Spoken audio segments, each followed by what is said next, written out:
And we welcome you to tonight's broadcast of IHSAA football on Hamilton County TV, presented by Logan Street Signs and Banners, celebrating over 27 years in the business. We also want to thank our other great sponsors, Noblesville Trophies, Community Health Network, Church, Hiddle and Antrim, Hamilton County Radio, Hamilton County Reporter, and Deep Blue Computers.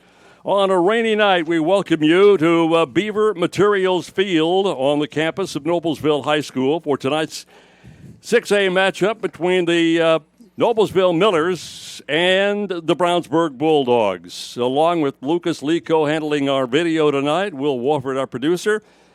Craig Atkins is alongside. I'm Jerry Baker, and Craig, same old story again. You go down the one-loss records here. Noblesville comes in with a 1-win and a 6-loss record, and Brownsburg comes in at 5-2. And you backtrack and take a look at Noblesville.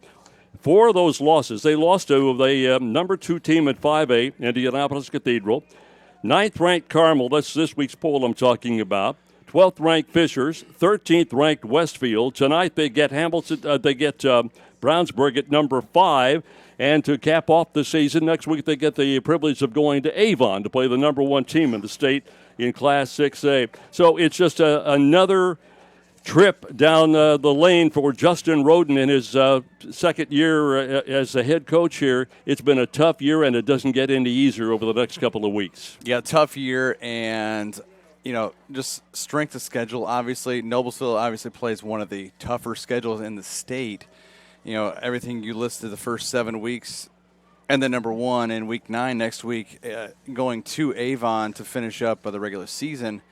And they'll find out Sunday when the pairings come out at 5 p.m. On IHSATV.org, where you can follow the pairing show and our friend Greg Rakestraw and company. They will have the football pairings, and Noblesville sectional will be Fort Wayne Carroll, Homestead, and Warsaw. So it's kind of a different twist this year for the Millers. Well, let's talk about that for a moment. First off, Carroll of Fort Wayne comes in with a winning record at 4-3. And then you get Fort Wayne Snyder. They are 6-1 and ranked number 6 in Class 6A. Homestead is unbeaten in 7 games. They are ranked number 4. So you walk right out of a tough 9-game schedule against ranked teams, and you walk into a sectional where you've got 2 of the top teams in the state of Indiana in that particular section. Yeah, you think if you're moving up a little bit, it might be a little easier. It doesn't get easier, especially in the Class 6A. And if you're Noblesville, you're obviously going to keep grinding. We see them; they seem like they're pretty pumped up despite this rain that keeps drizzling down. But it is a cold night here. Yeah. It's cooling off, and we're going up to Chicago this weekend. My sister-in-law is running the Chicago Marathon. Oh, good. I think when we get up Sunday morning to go watch, it's supposed to be in the mid-30s. Well, we're supposed to be in the 40s here. So the rain has subsided momentarily, although some of the fans who are here have their umbrellas out right now. Let's talk a little bit about this game coming in tonight. One of the first things we noticed, this is a senior night tonight. And I made a comment to Craig while they were introducing all the seniors. Man, that's a ton of seniors. So what the coaching staff is going to deal with next year is going to be even more difficult, perhaps, than this year, because they're losing a ton of senior quality. Yeah, and just looking down the list. I mean, you've got players that are impact players on both sides of the ball. And, you can name a few, but kid that's come on lately, Sean Kinslow. You've got Carson Sanders, number 9, who plays both sides of the ball. Jaden Barrett, 17, who's played quarterback, returned kicks, played some defense. I mean, you just name a few, Elijah Butler, a fullback. You've got tons of players who are impact and have stayed with the program. And, you hope it's, a reload next year. And you want these kids to buy into what Coach Roden is, preaching, and get them to build this program back to what it once was, and make this a great tradition of a football team again. Getting ready for the national anthem.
So the Brownsburg Bulldogs come out with a record of 5 wins and 2 losses. Their only losses were at Cincinnati St. Xavier over in Ohio, 38-17 at the second game of the year. And then back on the 13th of September, they lost at Avon 7-3 in a terrific matchup. And who knows, those two ball clubs might be getting together again come tournament time. So Brownsburg comes in with a 5-2 record. They are averaging 31.5 points a game, allowing only 18.3. On the other side of the coin, Noblesville, 1 win, 6 losses. They win came on the 27th, a couple of weeks ago, at Franklin Central, 20-13, the final, with Barrett passing for 22 yards and rushing for 25. And in the game last week, it was Barrett again at quarterback, and Zabak came in also at quarterback. And, Craig, this is an issue that they're going to have to deal with here at Noblesville. We're not sure, as we sit here right now, exactly who is going to start at quarterback tonight. They made a late change in the 2 deeps and put Zabak in at quarterback. We'll see if, indeed, that's the way they decide to go. Yeah, last week, the unfortunate thing, like we're talking about in pregame, that with 4 minutes left in the ball game in the third quarter, mind you, at Hamilton Southeastern, the running clock started because Southeastern had gotten out to a 35-0 lead, which that new IHSAA rule institutes the running clock for the rest of the game, no matter if how many points the opposing team would come. If they would come back to make it, if they would have come back to make it a game, they still would have had a running clock the rest of the way. And at that point, and most of the fourth quarter, actually, Alex Zabak was in at quarterback. So it'll be interesting to see if it is number 12, and he is actually down here just off the track on the turf, warming up his arm with a couple of receivers. So it may be Alex Zabak. Now, Brownsburg won the coin toss, and they deferred to the second half. So Noblesville will get the football to begin tonight's game. They will go with Zabak, we think, at the starting quarterback position. Jaden Barrett, who has been going at quarterback along with him, we wouldn't be surprised to see him at any time during the game. You'll see him a lot in the game nonetheless at one of the wideout spots. Kinslow, Kniper, and Butler will be the key running backs for the Noblesville Millers. And they've got a pretty good-sized offensive line, but the problem they've had all year long, Noblesville I'm speaking of, they can't score points. They have not scored a point in the entire first quarter of any game this year. So we're set now. The deep man for Noblesville standing back at about the 5-yard line, and we'll see how the weather may play into this thing. It's going to be a short kick and picked up at about the 15-yard line and straight up the middle over the hash marks on the far side and getting out to around the 30-yard line. So here's the starting lineup now for Noblesville. As we mentioned, we think it'll be this way anyway. That's the way the game plan is. Zabak at quarterback. The wideouts will be Zach Blevins, Holden Montarsi, and Jaden Barrett. Garrett Plecker will start at one of the tight end spots, and the offensive line will average about 245 pounds per man from tackle to tackle. The first down and 10 on the 27-yard line. It looks like Zabak is out there. He's got the pink sleeves, so we'll be able to see him right away. Yep, the entire team dressed in with pink socks coming into tonight's game. As I mentioned, this is senior night. Here's a handoff over the right side, getting little or no running room. And it'll be a second down, and we'll still stay with the 10 yards because they got about a half a yard on that play. The offensive line of Joshua, Carson Cutler, Dylan Ray, Cameron Knight at the center spot, and then Michael Maris and Hayden Smith. They average 245 pounds per man from tackle to tackle. And let's see how they line up now offensively out of the shotgun. Here's the handoff to the tailback, back to the line of scrimmage, and smack down again right there at that line. Third down coming up. Cutler weighs 6'3", 210. He's a junior. Ray is 6'3", 260 and a junior. The right guard, Michael Maris, 5'10", 280 and a senior. And the right tackle, Hayden Smith, 6'1", 210 and a senior. Their tight end is Garrett Pleckard, 6-footer, 230 pounds, and a senior. And a third down and a very long 9, so they're in trouble already.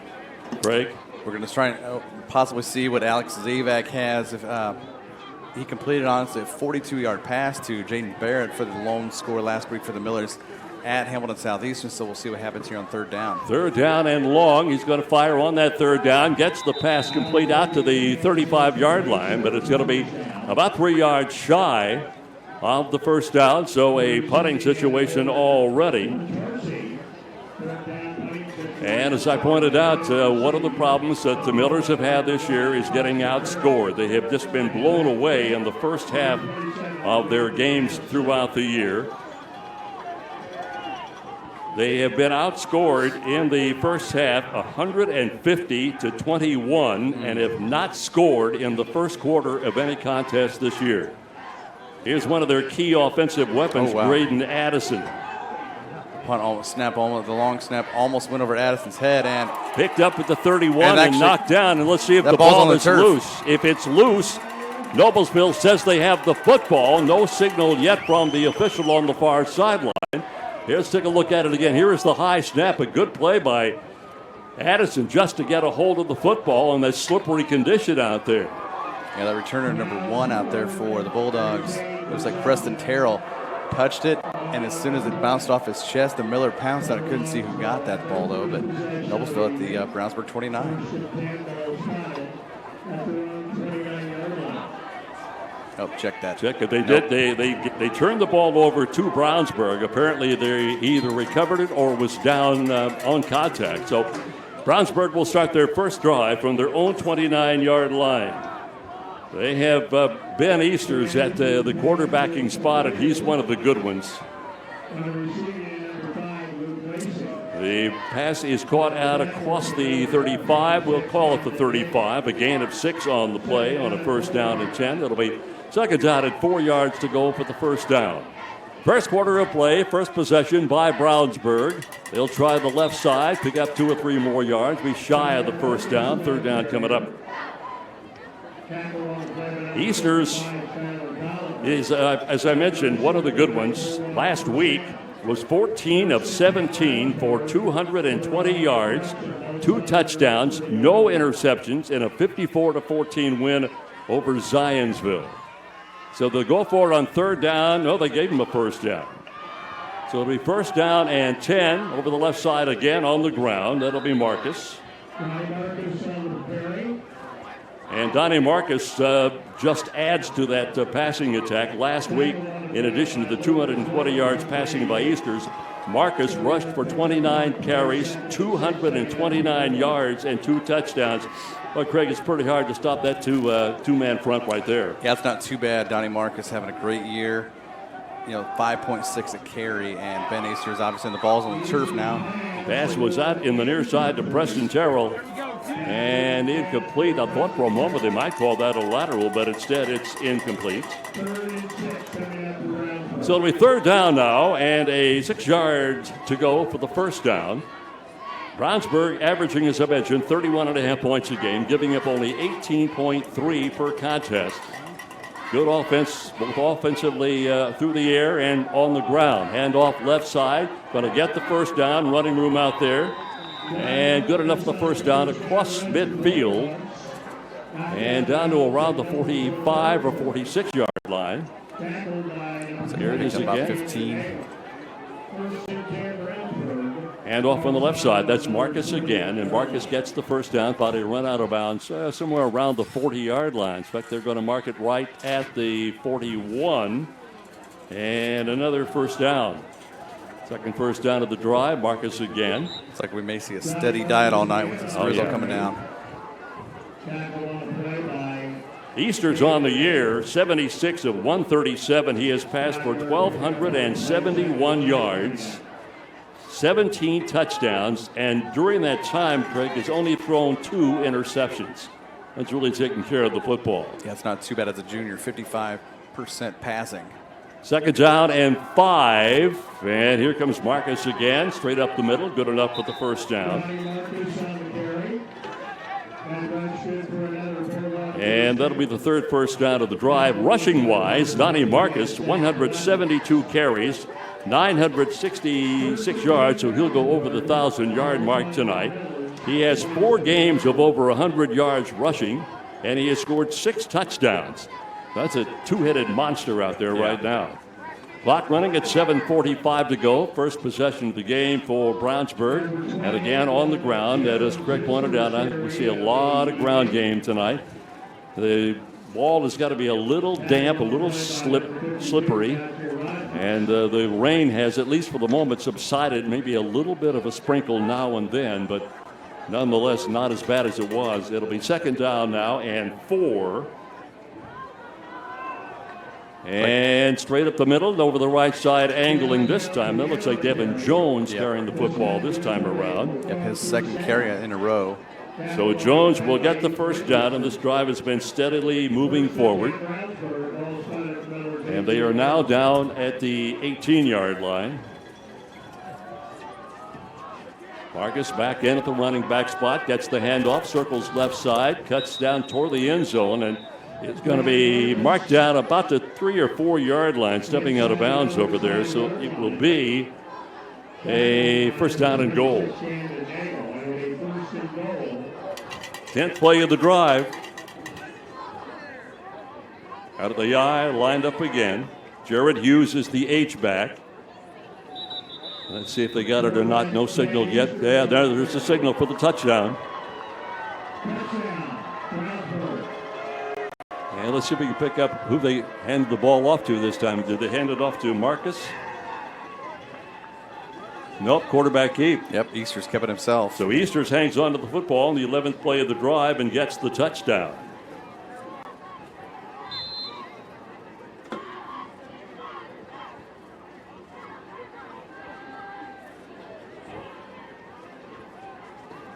Easters from 4 yards out.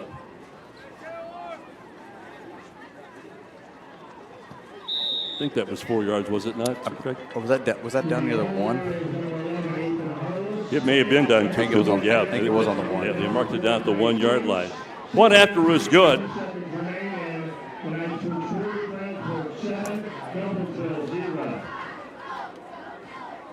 Well, we've got a break in the action. Game day here on Hamilton County TV. Games you can also check out. Triton Central versus Beech Grove. That's the IHSAA TV Champions Network game of the week. Guerin Catholic versus Brother Rice out of Michigan. Fishers versus Westfield. And also the fourth one that we've got available, looks like Franklin Central is at Hamilton Southeastern tonight. Celebrating over 27 years in the business, Logan Street Signs and Banners specializes in last-minute signage and banners, serving Noblesville and Hamilton County since 1992. You can contact them at 317-773-7200. Visit their website at loganstreetsigns.com. Also give them a follow on Instagram, Facebook, and Twitter.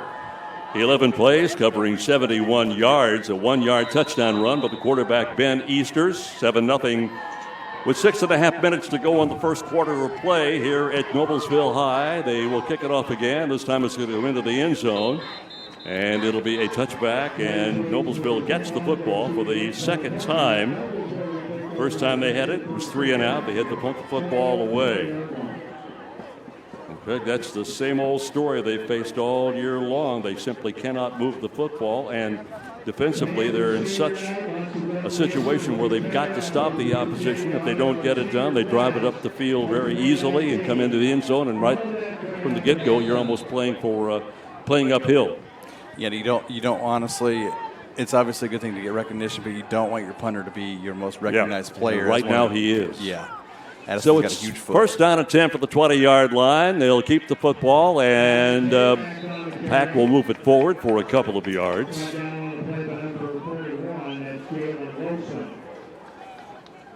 And it will be a second down and about 8.5, 9 yards to go for the first down. That's the one thing you said earlier. The monkey off the back. They need to get off their back is to score in the first quarter. Noblesville defeated by Brownsburg a year ago, 12-7. They've gone 3-7 against Brownsburg in the last 10 games. And a keeper over the right side. It'll be shy of the first down, but out to about the 28 or 29. He fumbled, but the ball will be declared down.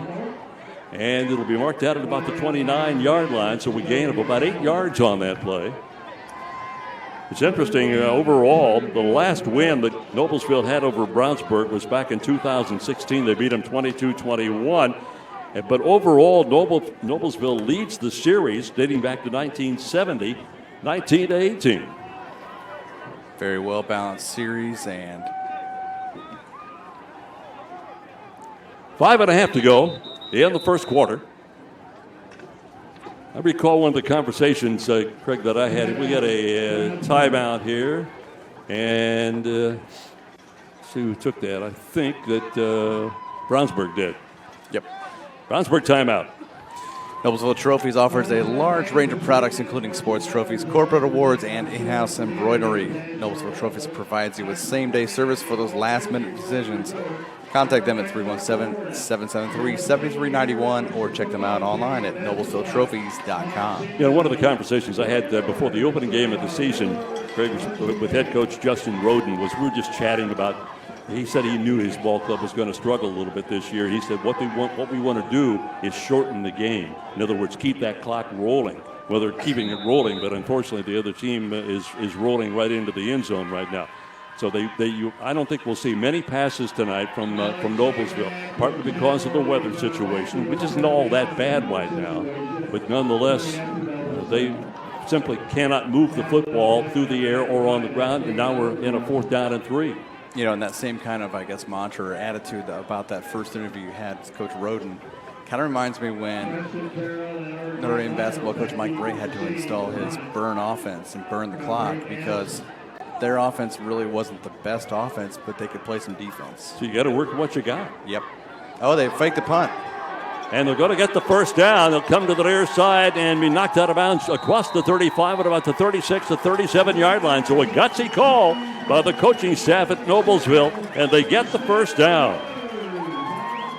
4th and 4. Here's the replay, Jerry. Oh, that ball bounced a couple yards short of Addison. And he saw a couple Bulldogs rushing at him. That may be the first run of the year for Grayton. I'm not sure. He is averaging over 43 yards per punt. When he goes out there, you kind of expect him to kick it away. He's been one of the really bright spots for this Noblesville team this year. 4:50 to go now, opening quarter. 7-0 football game. Brownsburg has the lead. They scored on their first drive. Back to throw on first down and almost intercepted. Defensively, the Bulldogs all over that. Anthony Lawrence was the guy in the area that time. So it'll be 2nd down and 10. Yeah, like I said, interesting but gutsy call. And it may have been something that Addison had to ad-lib on the fly right now because 2 Bulldogs coming at him and the snap gets to him on the one bounce. But those are the kind of things that can pick up a ball club, too. Yeah, Let's keep that in mind. Clock at 4:47, first quarter. Out of the shotgun again. They will keep the football in the hands of Alex Zabak. He did start at quarterback. We were not sure whether he or Jaden Barrett would get that call. Zabak got the call. Swings over the right side.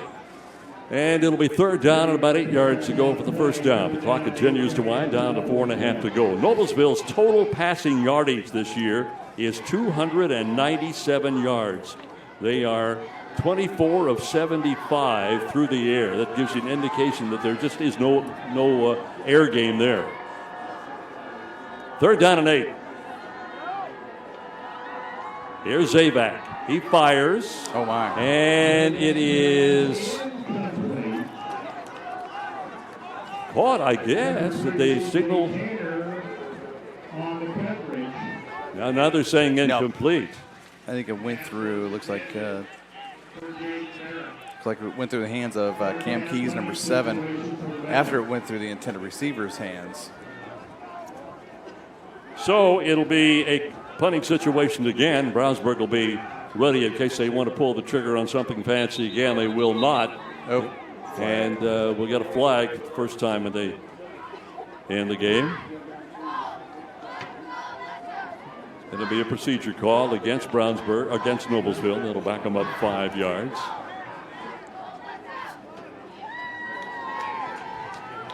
So they did get the first down of the game on that, let's call it a fake punt for lack of our knowledge of whether that was called or just a reaction by Graydon Addison. Oh.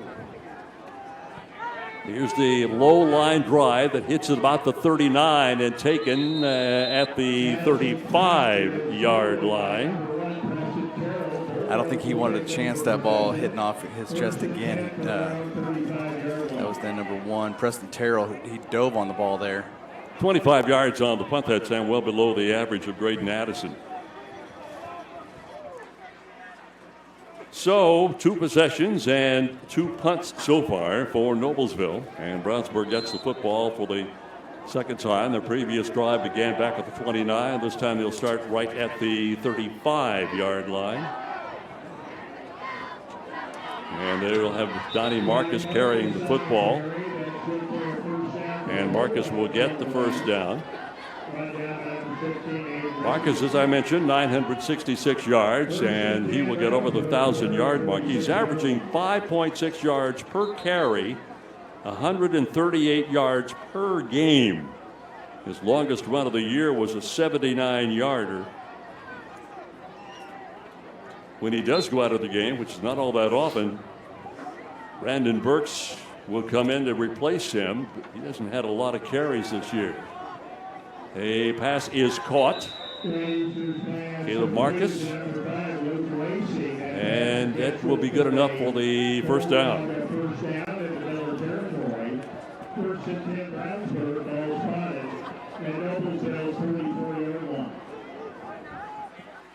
So first down and 10 for the 44 now.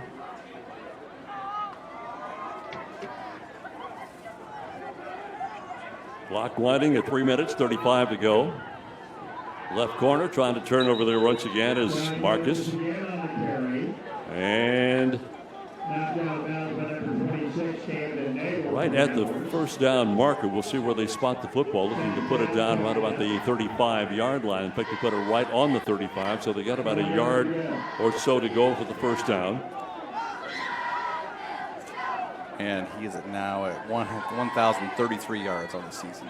66 yards is and you can add some more on there right now, Craig, because he just moved it inside the 30-yard line. Good enough for yet another first down.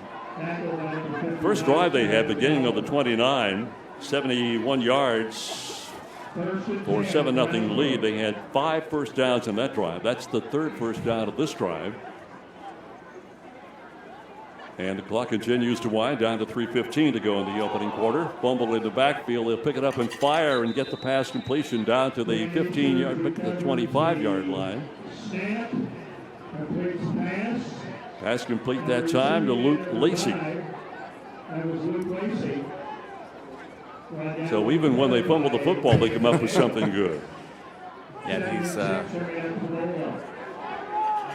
he's got a lot of weapons. He's got a few out there. Terrell, Lacey, and Harless who can catch the ball. Lacey was ready for that one. Over the left side again, just running behind the tackles.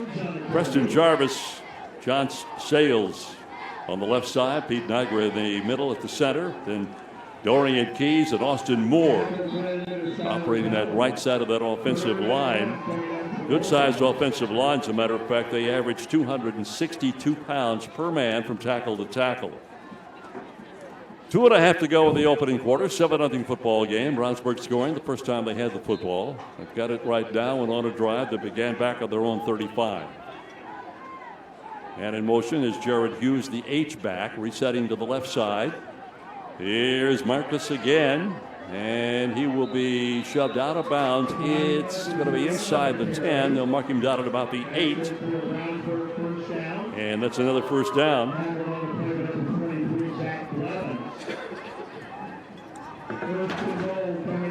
So it's going to be first down and goal now. They'll spot the ball at the 7.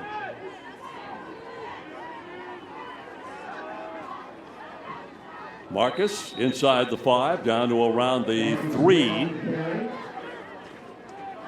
Donnie Marcus makes it look too easy. Oh, he does. He just, I'm sure they're opening up good holes for him, Greg, but at the same time, he's hitting those holes, and like you say, it's just very smoothly getting chunks of yards. That's like I haven't had a chance to watch him in person, but I would love to watch, except for state finals, obviously, but Charlie Spiegel. Same thing. Yes. Second down and goal at the 3.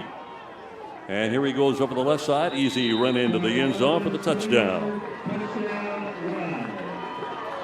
That makes number 9 on the ground for Marcus on the year.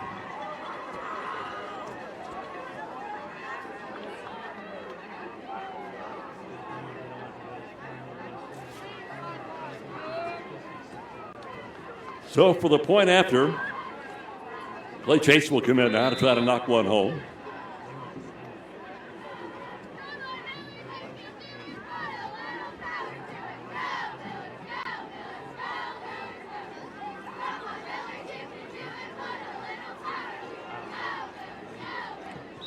Kick is up, and it is good.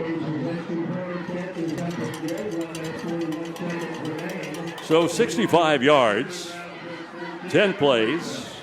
Marcus in from 3 yards out, and it's 14-zip. Yeah, like we were saying, they make it look too easy, just marching right up and down the field and putting Noblesville in a hole right away. 14-0, 1:41 left first quarter.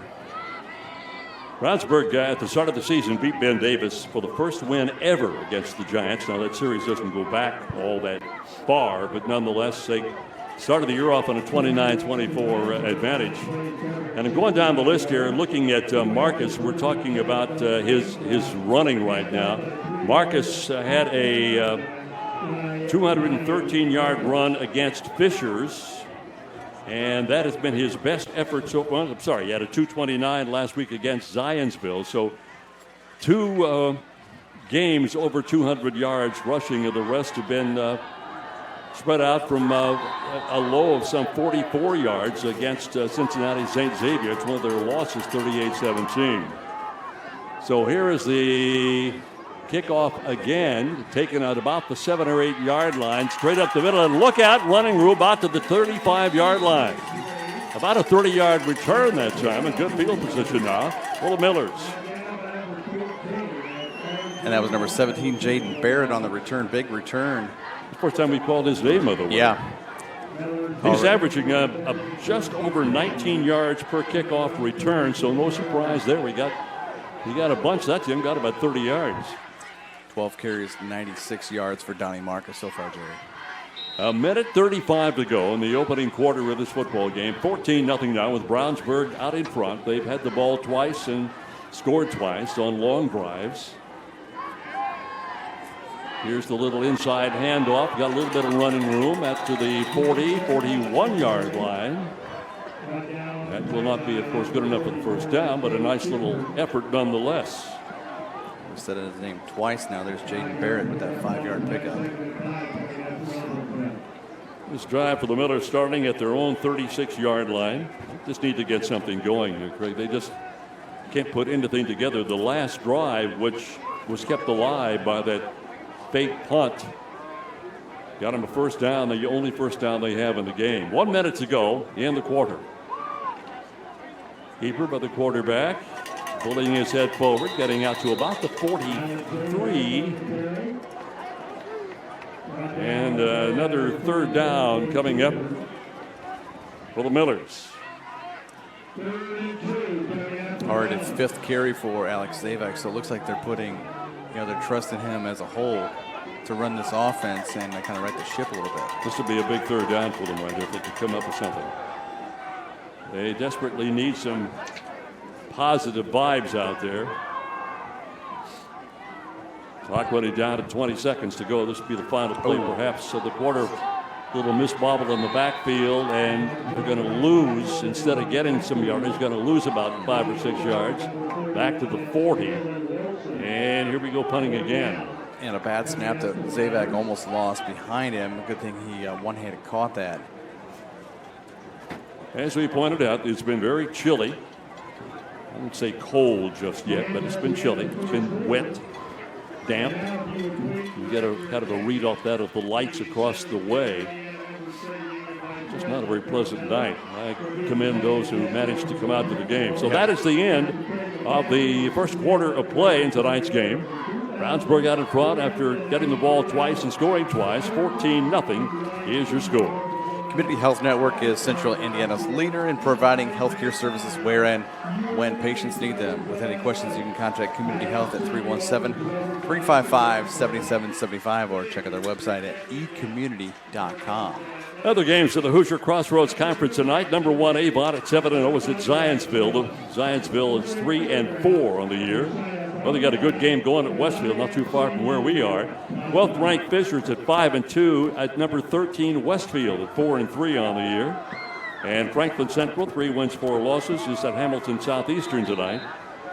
The Royals are 4-3 on the year. If we get scores, we'll pass them along to you. Millers now will have to punt it away.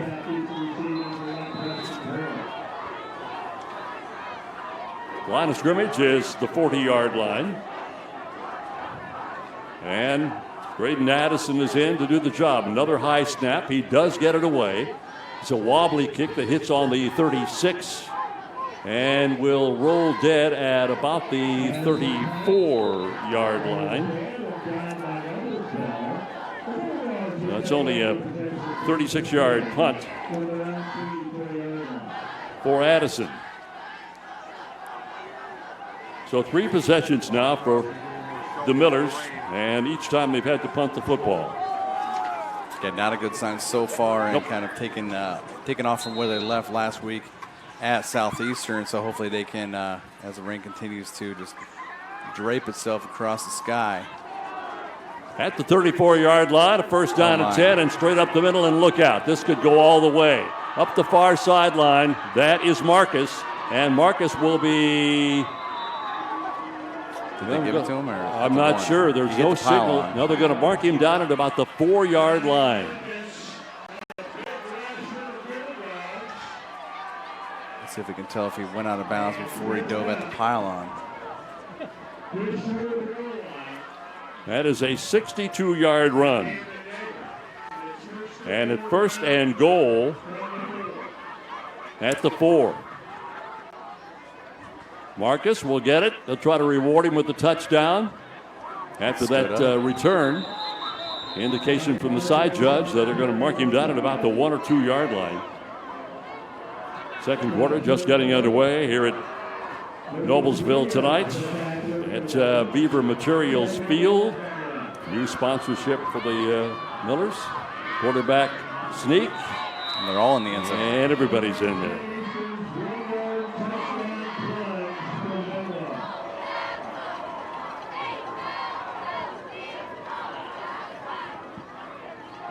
So Easters will take it in from about, what did we decide, Craig, the 1? I think they gave the 4. They marked it down to 4 for his first drive, and then Marcus, I think it's actually about the 1. Yeah, they gave him the 1. Yeah, because Marcus picked up 2 or 3 yards on the first carry. Easters goes in. We'll call it the 1. Particularly significant. Now they're going to go for 2 and fail. Not sure what happened there.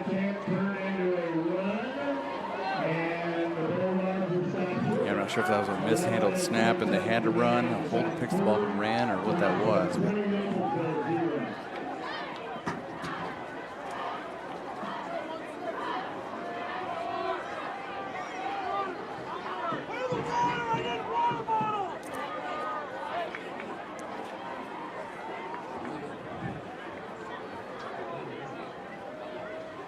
So it's a 20-0 football game right now.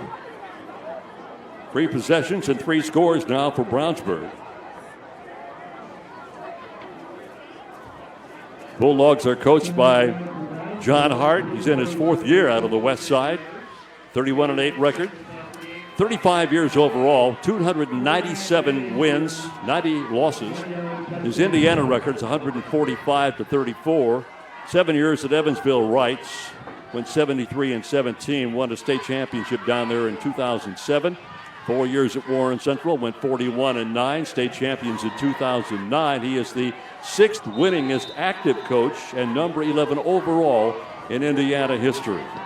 So he has done a terrific job wherever he has been. Here is the kickoff. And circling to the near side, now cutting back inside, knocked down at the 34. Baird on the return, and let's see if Noblesville can muster up some offense here. 11 minutes left here in the first half.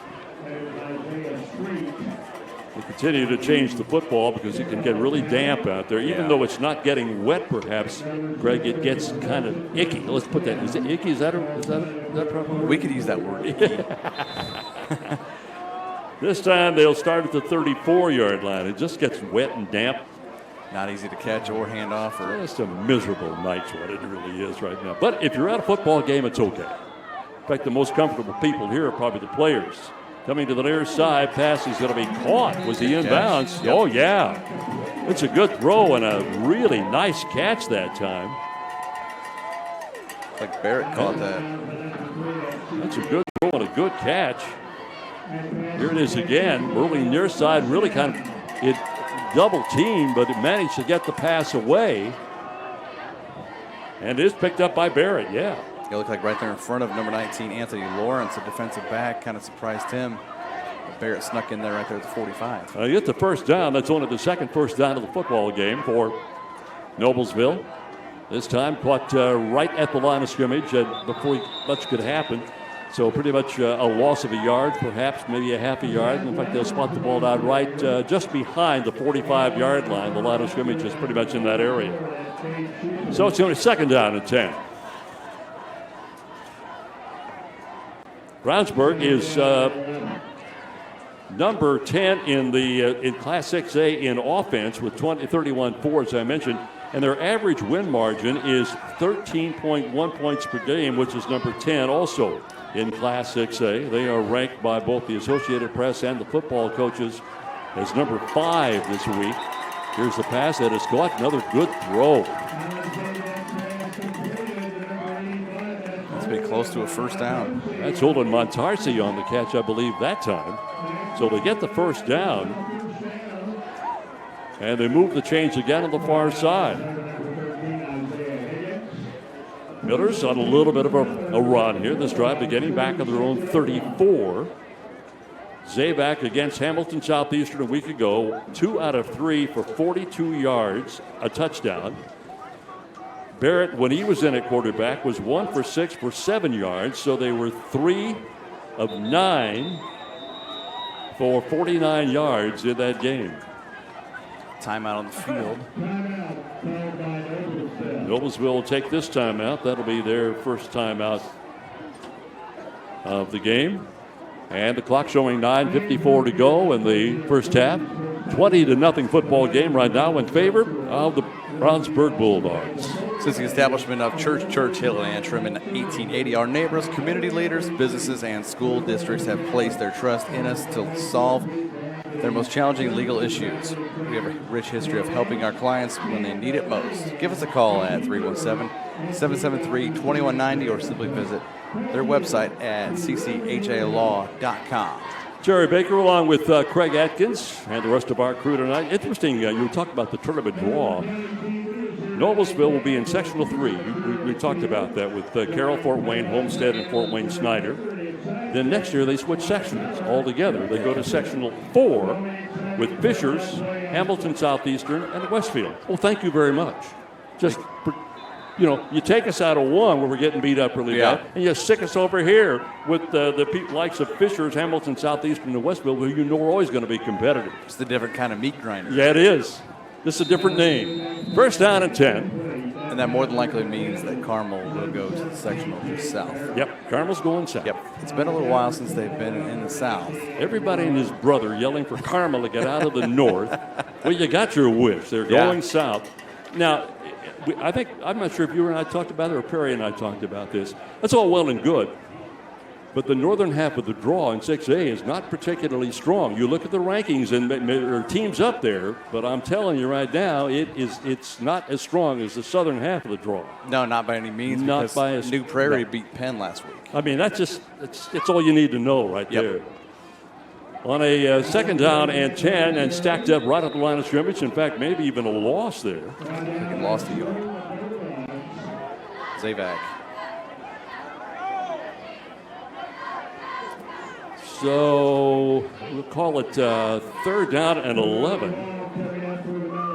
And again, Noblesville offense kind of coming to a screeching halt. It's got to be frustrating if you're the coaching staff trying to get your offense cranked on. You just want to move the football. Yep. They've had to punt the ball all 3 times they've had it. They just can't get anything going. Scoring-wise, that's one thing, but moving the football is a whole different animal. Rolling near side, throwing back across the grain, pass incomplete. Good coverage out there defensively by number 7, Cam Keys for Brownsburg. Not a bad idea to kind of flood yourself out, roll out right and come back to left for a screen, but intended receiver was taken out before he didn't have a chance to catch it. So from the 47, in Brownsburg territory.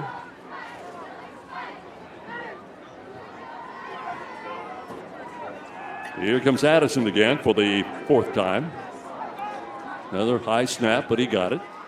Nice punt this time. And it's going to hit and go into the end zone. So it's a 47-yard punt, net 27.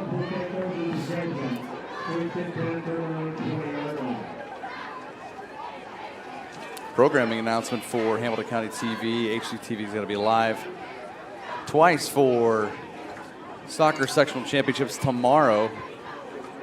Girls sectional championship in 3A, only 3 classes in soccer. It'll be Noblesville visiting Hamilton Southeastern girls action at 2 p.m. 2 of the top teams in Class 3A, and then boys, it'll be Hamilton Southeastern coming over here to White River at 7 p.m. Hamilton County TV will have both those games between the Royals and the Millers. From the 20, out across the 25 to around the 28. And a second down. We're going to call it the 27, second down and 3. Circling near side, here comes Marcus again. And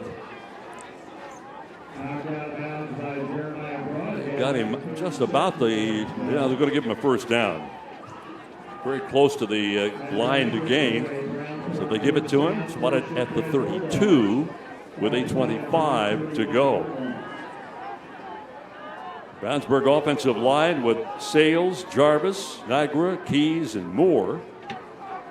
Moore is 280 on one end, the right tackle. The left tackle, Sales, is 280 also. So they get some big meat up there. Here's handoff again. They're after the 40-yard line. Linebackers are for Noblesville. Sloan and Steinhofer, Lucas Williams, Mason Bolden trying to get the job done.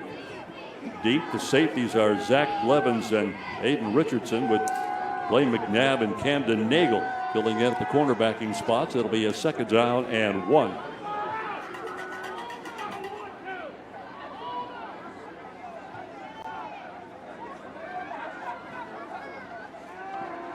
Looking to throw, trying to get a bunch, and over, well, it's caught, but was he in bounds? We're going to say no good. Pass caught by Luke Lacey, but he was on the sideline. Nice throw that time. Look at this again. He really puts us in a good spot. Yeah, Easters for a junior. I mean, I almost. Well, that's close, you know? Yeah. That is close. Just a second incompletion for Easters. 3 out of 5 now. So we're third down and 1 with 7:36 to play here in the first half. They'll get the yardage on the ground, maybe, depending on the spot. It's like Devin Jones on the carry that time. Looks like where they're putting it down, it's going to be good enough for the first down. It's really close. But they're going to go ahead and give it to them, so it'll be a 1st and 10 now from the 41. You and I were chatting about this. When was it one of the games you and I did where they brought the chain gang in? We never see that anymore. They just kind of spot it and off we go. Yeah, I think it was back in the Fishers game, week 3, five weeks ago. And yeah, you don't see that hardly at all anymore. It doesn't matter what level, if it's college or pro. Yeah, they just look at it, eyeball it. Pass intended that time for Luke Lacey, incomplete, so it's second down and 10. Noblesville defensive front 3. They'll go with defensive lineman Joshua Rogers, 5'9", 270, and a sophomore. Alaric Rogers Walton, 5'10", 215, and a sophomore also. And a junior on the other end of that defensive line, Skylar Tolliver, 6'2", 220. So a good-sized threesome up there. A 235 average from those 3 guys. On a first down and second 15, a penalty marker came in. Yep, a false start on the Bulldogs. All right, so it'll move them back some 5 yards, and they pick up 4 on that play, so it's going to be second down and 11.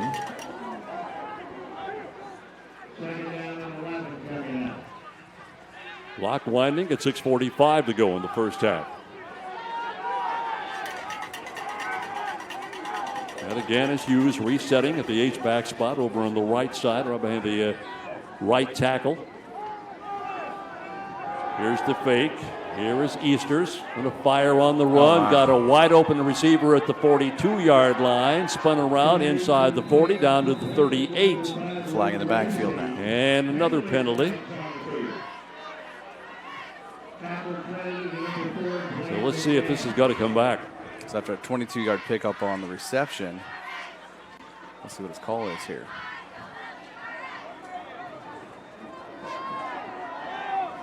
These are interesting jackets that the officials have on, by the way. I'm not sure I've seen those. I guess maybe those are rain jackets or something. They're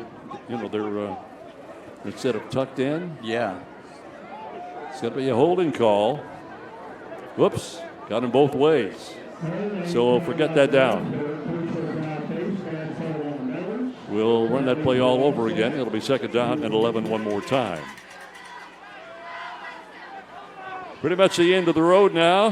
One more game to go for both these teams as far as regular season play. Noblesville is at Avon next week. Thank you very much. Brownsburg is home to Hamilton Southeastern. Then the tournament begins in a couple of weeks, so the draw is scheduled for Sunday. And getting back close to the original line of scrimmage, so it's going to be third down and about 10 yards to go for the first down. Brownsburg is in a sectional with number 1 Avon, 7-0, Zionsville at 3-4, and Pike at 1-6. Pike's playing pretty good football right now. Yep. So they could be the spoiler out there, but you look forward to that Brownsburg-Avon matchup. Oh, yeah. You hope that that's not the first round. Oh, matchup. yeah. But with a look at the draw, here's the pass, and it is intercepted at the 39 of the 40-yard line. Gold numbers, hard to tell. Well, they are hard, I think. Well, I'm not going to take a guess here because it's really hard to pick them up out there. That may have been Sean Kinslow. Let's check it again here. I know the numbers on the screen look really easy, but from where we are, it is really hard to read those things. Looks like that was 4, Blaine McNabb. Is it 4? Okay. So the interception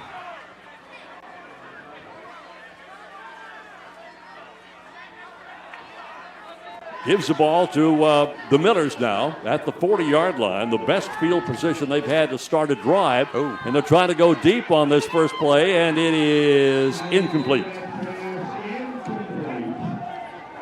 Not a bad idea to try and go long and kind of pick the offense up.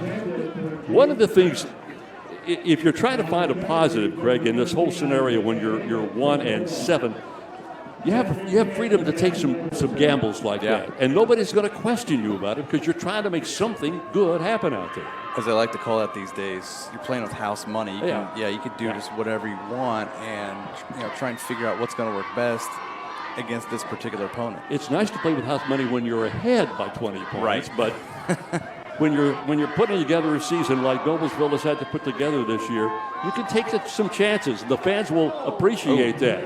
Went over the right side and really stacked up on a really hard hit by Cade Shepard. Cade is the leading tackler for Brownsburg with 33 coming into this game. That kid's probably about 8 to 10 pounds heavier than me, but he's probably a little more muscular. He's 6'1", 230 is Shepard. So it's third down and 9. Again, that long third down scenario that the Millers have faced all year long. So we'll see how they handle this now. Zabak with Barrett. Zabak fires, and it is incomplete. So it's fourth down. And for the 5th time of the game, here comes Graydon.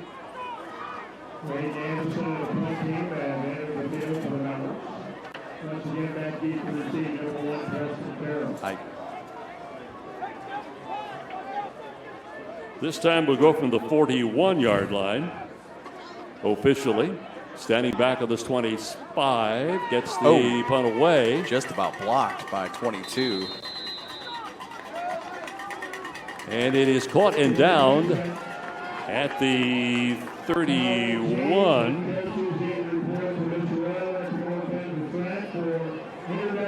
It's a 29-yard punt. And the ball's just not going anywhere tonight. Grayton has been just sensational throughout the season, averaging over 43 yards per punt, but not getting much out of it tonight. Yeah, he's not able to get the ball up in the air to get it sailing like he normally does, either spiraling or however he does it.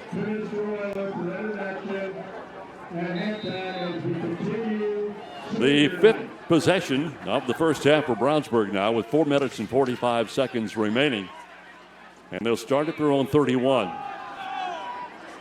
And getting caught in the backfield is Marcus.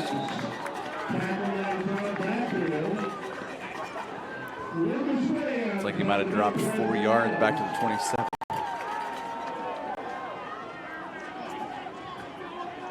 That's the big defensive end of the right side come busting through there. That's a really good play.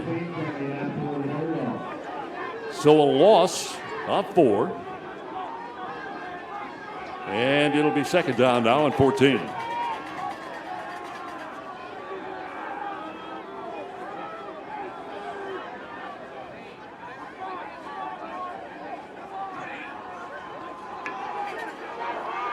Easters hangs on to the football.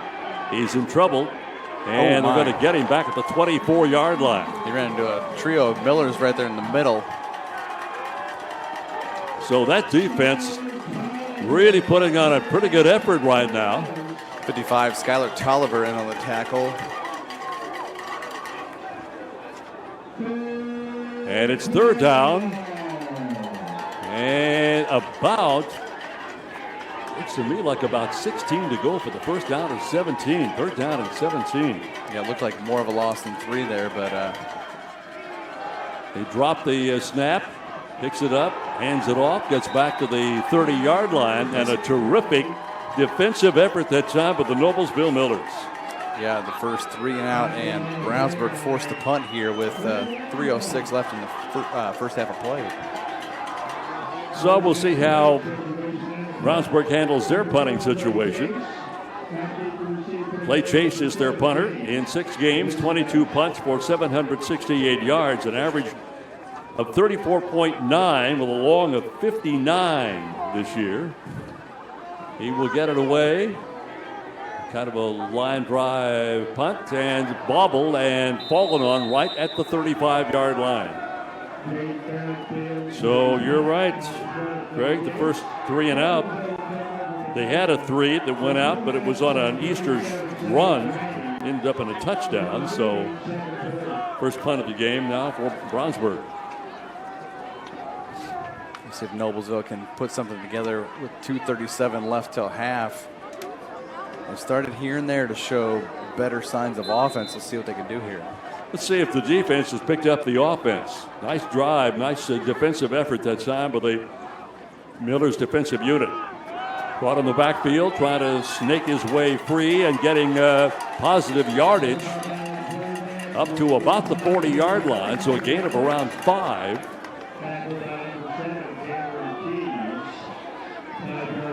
And it'll be second down and 5. Noblesville, 6th time they've had the football here in the first half. So far, the previous 5 possessions have resulted in a punt. See, the umbrellas are back up. Maybe there's some rain coming down that we can't see from our vantage point up here. Looking down at the umbrellas below us, maybe some sprinkles still in the area. Nonetheless, second down and 5, inside 2 to go. Nothing doing this time.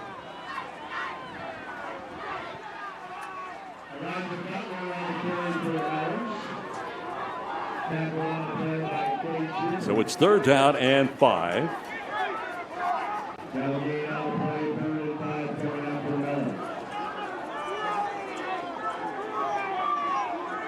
And hopefully if he has time toward the end of halftime, as they keep Bob Tremaine busy announcing things during halftime as well, hopefully we can snag a few minutes with him before the start of the second half to talk to him about his 25 years as the announcer here at Noblesville. Yeah, Bob's been around forever, 25 years doing the public address, not just football, but all the other sports likewise. Here's a pass incomplete, third down coming up. In fact, I can't remember ever coming to an event when he wasn't doing it. So if we have a chance, he's got some duties to perform at halftime. If he has chance, if we have a chance, well, we'll chat with him.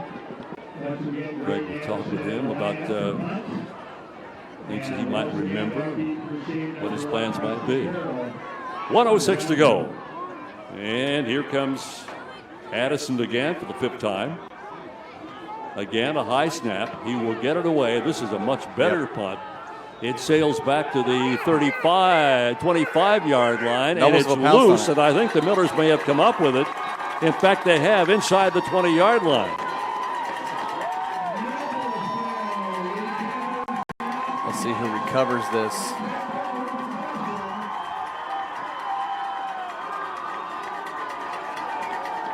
That was Blaine McNabb, number 4, so he's having a night. Interception and now a fumble recovery. So they get the ball in terrific position. So there, looks like at the 18-yard line, Jerry. Prime position, so hopefully with a minute left they can do something here. Well, they've got plenty of time. You have 55.6 to go. They get 2 timeouts if they decide to use them. Ball is spotted down, as Craig mentioned, at the 18-yard line. This drive began back on the 35. They ran 3 plays, punted it away, fumbled by Brownsburg, picked up by Noblesville, and they got a 1st down and 10 from the 18.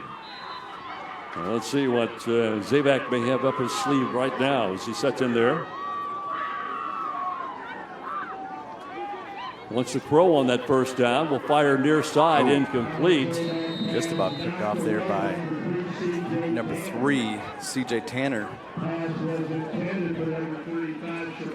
So the clock will stop now with 50.4 to play in the 1st half.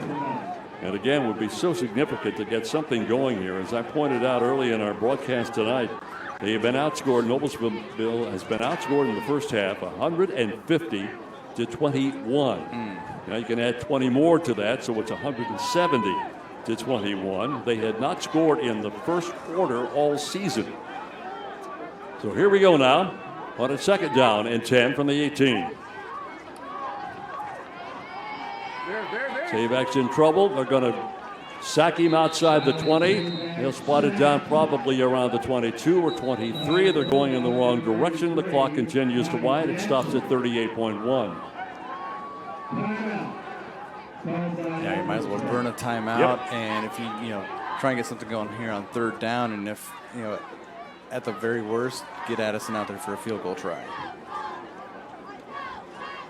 Clock showing 38.1 seconds to go in the 1st half of tonight's game here on Hamilton County TV. It's been a great year of coverage on HCTV. Thanks to all the folks who make these telecasts possible. Please support the sponsors. They're the folks who pay the bills. And if you see old Jim Wofford running around town, pat him on the back. He's the driving force behind all of this stuff. And like we said earlier, other games tonight on game day: Beech Grove, Triton Central, Bloomfield Hills Rise is at Guerin Catholic. They had a long bus ride today from Michigan. Franklin Central is at Hamilton Southeastern, and Fishers is visiting Westfield. So here we go now with 38.1 and a 3rd down. Through the air, incomplete. Looks like they were trying to go that time to Jaden Barrett. Now you're 4th down, so you're in 4-down territory. Now the question is, do you try for the field goal? And what do you try to do right here? Now it looks like they're going to bring Addison out for a 39-yard try. All right. He is 0 for 1, according to my statistics this year. They will spot this down at the 29, so it's going to be a 39-yard field goal attempt.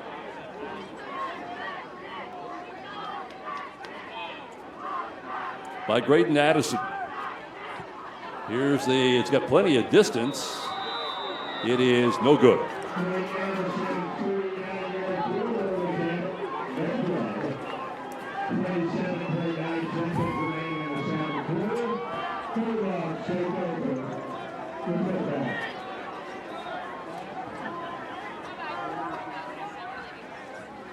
So Addison's been busy punting the football and now trying the field goal from 39 yards out. That'll stop the clock at 27-9. And Brownsburg will get the football, and I would imagine they'll just want to take a knee and get out of Dodge. The second quarter obviously has not been their friend as far as keeping the ball in their hands. Interception and a fumble recovery. So they take the snap, take the knee, and now the 40-second clock will start, and the other clock will start likewise. It's down to 15, and that'll get us through the first half. So a quick recap of the first half of the game. Noblesville took the opening kickoff, was 3 and out. And as soon as they turned the ball over to Brownsburg, the Bulldogs were off and running. They took the first possession from their own 29-yard line. They went some 71 yards in 11 plays, picking up 5 first downs along the way, scoring at the 6:52 mark. Easters with a 1-yard run. It was about 5 minutes later that they started a drive on their 35, 10 plays with 4 first downs inside. And Marcus goes in from 3 yards out to make it 14-0. Then at the 11:08 mark in the second quarter of play, Easter's in from 1 yard out on the third play of the drive after going some 70 yards to set up the drive. They missed the point after, tried to run it in for 2, failed, so it's a 20-0 football game. Since then, they've had the ball twice, and the next time they had the football, the pass was intercepted. And the 5th possession turned into a punt. So that's where we stand at halftime. It is a 20-0 football game with the Brownsburg Bulldogs leading the Noblesville Millers. And we'll hang on for halftime and come back with the second half kickoff in just a matter of minutes here on Hamilton County TV. When medical care is needed, where will you turn? With Community's Connect to Care program, one call or click finds you the closest open appointment.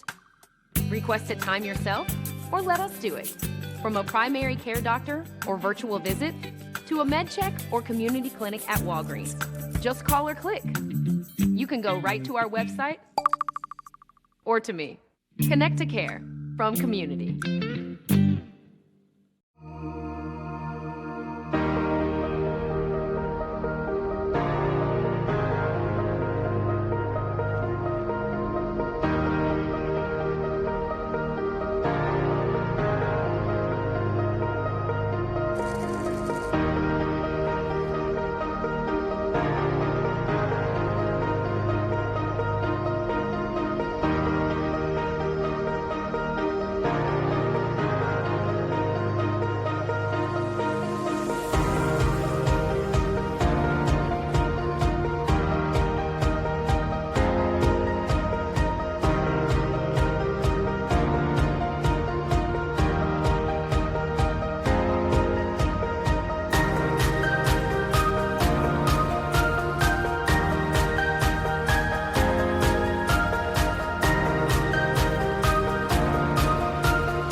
superheroes come in all shapes and sizes.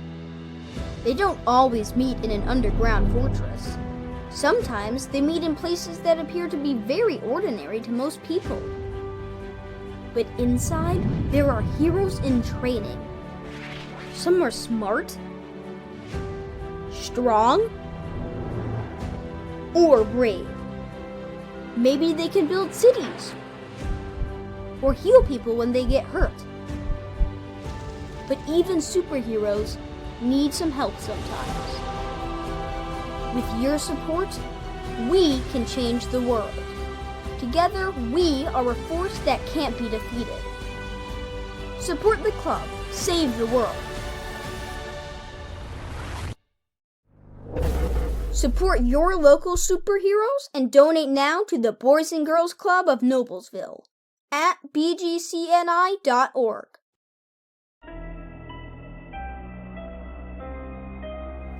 Hey Deb, why do they call us Logan Street Signs and Banners? Because we started off at Logan Street. But we're on South 10th Street. We moved 22 years ago. Why didn't we change the name?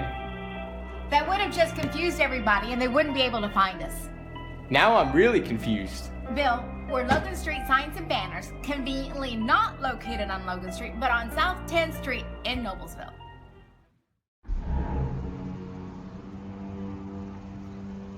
Can I help you? Yeah. I'm looking for Logan Street Signs and Banners. You found us. But this ain't Logan Street.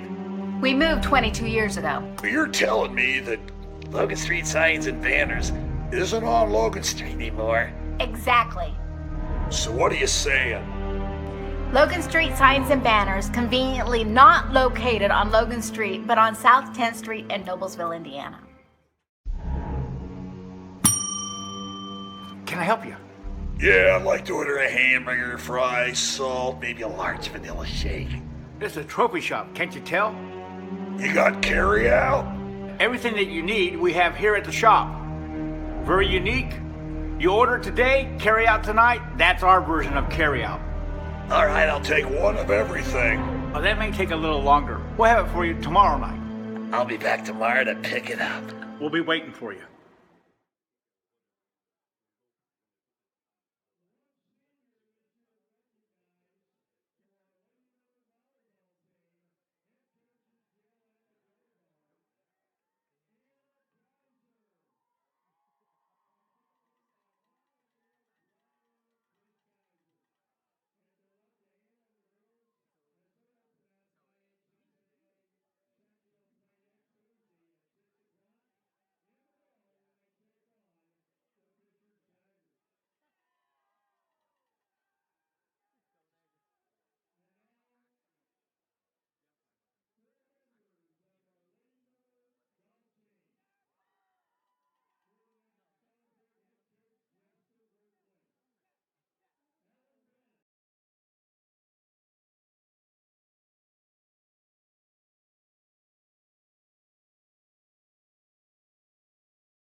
Light rain continues to fall here at Noblesville High School. It's a cold rain out there that's held the crowd down quite a bit tonight.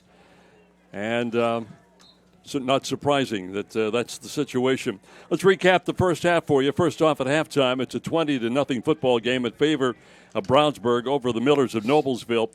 Noblesville got the opening kickoff.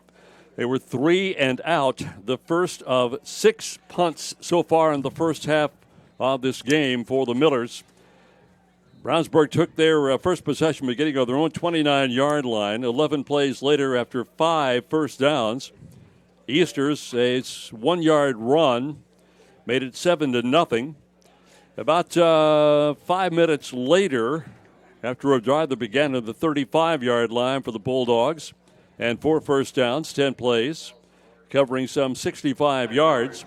Marcus, a run from 3 yards out, made it 14-zip. The third possession started off on the 34-yard line, and Marcus took it some 70-plus yards and got it down inside the 5-yard line, where Easters finally took it in from 1 yard out to make it 20-0. They missed the point after because they tried to run for 2 after a bad snap, and those first 3 possessions made it where it stands right now at 20-0. Now, the fourth time they had the football, they being Brownsburg, they started on their 20, ran 7 plays. On the 8th play, they pass interception, set up the Noblesville Millers, but they couldn't do anything with it. And then the 5th possession for Brownsburg was a 3-and-out, ended up in a punting situation. Noblesville had a terrific defensive stand after the Millers had punted. They had the ball on their 35. 3 plays later, they hadn't gone anywhere, so they punted away. And the Bulldogs fumbled the ball, and it was picked up inside the 10-yard line. But from there, Noblesville went straight back on the next 3 plays. They finally tried a 39-yard field goal attempt off the foot of Graydon Addison. It was no good, and that's where we stand at halftime, 20-0, Brownsburg over the Noblesville Millers. Craig, what are your thoughts now this second half? They got a little lift, they being Noblesville, with that good defensive stop. Unfortunately, they couldn't do anything with it. What they're doing right now is just trying to find some positives to take into the second half of this game. Yeah, I mean, it's, Noblesville obviously made strides offensively in the second quarter. Couldn't really put the complete drive together. Like you said, it was, they were almost limited to, that 39-yard field goal attempt by Addison with 32 seconds left, or they were almost had to be satisfied with that to end that short drive from that turnover. Right. And they've got to find something, because they figured something out with Brownsburg's offense defensively for Noblesville, that they could do something. I mean, Easters went 0 for 3 in the second quarter, passing after 3 for 4 in the first, and one of those was an interception. And then special teams, like usual for Noblesville, have played a pivotal role recovering a fumble as well. Well, this Brownsburg ball club is not likely to let up. Over the last 3 games, when they have played Fishers, Westfield, and Zionsville, they have outscored those 3 teams 130-45, averaging 43.3 points against 15 points per game. And against Zionsville, we've talked a lot about Donnie Marcus with good reason. Against Zionsville, the team rushed for 343 yards. The team did. He rushed for 229 on 29 carries, scored a couple of touchdowns, had a 79-yard run in there. Preston Terrell had 8 receptions for 129 yards and 3 TDs, and Ben Easters 13 of 18 for 220 yards. Now, against Fishers on the 20th of September, Easters set a new career mark with 5 touchdown passes. And the Bulldogs offense scored on 6 of their first 7 possessions, handling the Tigers their first loss of the year. So what we're seeing tonight is pretty much status quo for the way the Bulldogs have been operating throughout the season. We mentioned they lost their second game of the year at Cincinnati St. Xavier. That's one of the powerhouses in Ohio, 38-17. Then they lost to what is now the number 1 team in the state at Avon, 7-3. And they are going to match up again somewhere along the way in that sectional. Ready to go now with the second half of play. Brownsburg will get the football to begin the second half of tonight's game. We'll see what they do offensively. See if they're going to shut things down. There's not been a lot of passing. Well, there's been actually more than I thought there would be under the weather conditions, but it is still a cold, wet little rain out there that's just kind of miserable for everybody. Until the crowd down considerably tonight. Here's a little pooch kick taken at the 40 and fumbled away. And Noblesville, do they have this one? They say they do, and I believe they do. Yep. 26, Camden Nagel. Wow. A little bit of a surprise here. It was intended to, it's almost like an onside kick, but it's a pooch kick that goes down to the 40, and the receiver there could not hang on to the football. So Noblesville gets a break to begin the second half. They will start this drive at the 40, or put it at the 41-yard line. Where have they spotted it down officially? The ball hit about the 40 or 41. It looks like they moved the ball back now. Now the officials are in a huddle. Yeah, the chains aren't officially set where they're going to be. It looks like it might be the 43. Not sure what the confusion is about here. It was very clearly a fumble. Unless there was something that happened that we didn't see. Hopefully one of them actually saw where Nagel went down with the ball. There's a lot of confusion on that Brownsburg sideline over there.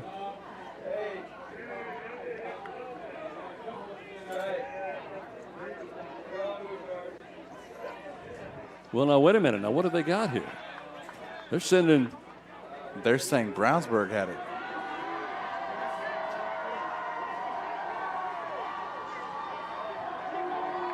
Well, I'm pretty confused. Let's see this again. I'll be honest. I have no idea what the officials. Oh, okay. He called for a fair catch, but he fumbled it. So that negates the fair catch.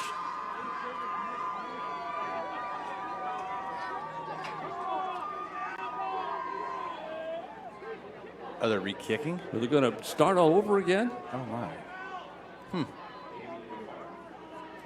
No, with the kick enough. With the distance, that's not an issue.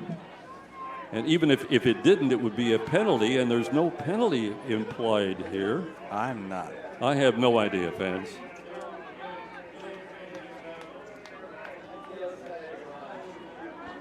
I did not see any signal from the official at all as to what in the world they were trying to do.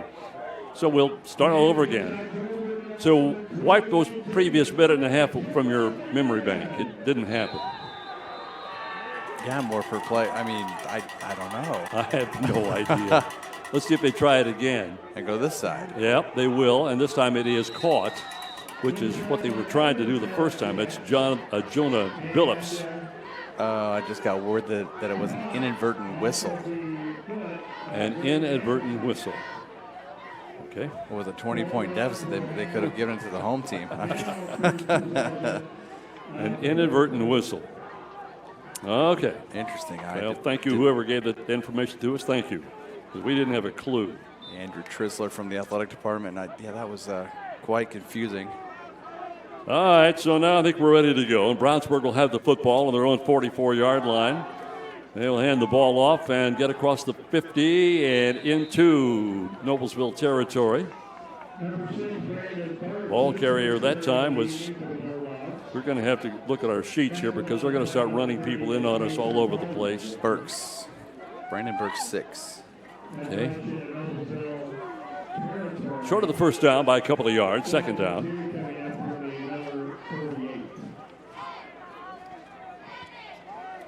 Lost the ball. And they fumbled the ball, and it's fallen on by the quarterback. And a loss of about 4 or 5 yards. Moves it back on the other side of the 50-yard line, back to the 47.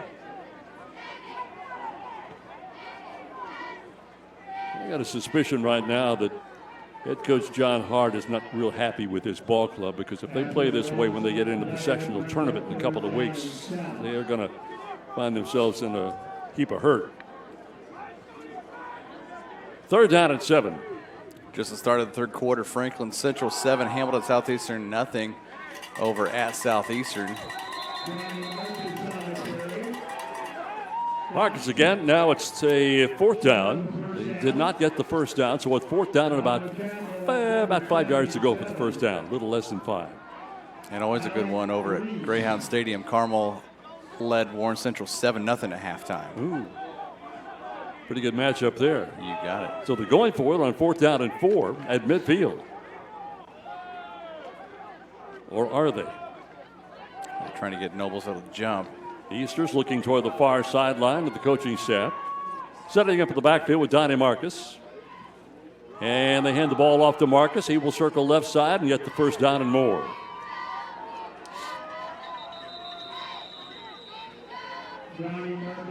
That's when you know you've got a pretty good offensive line.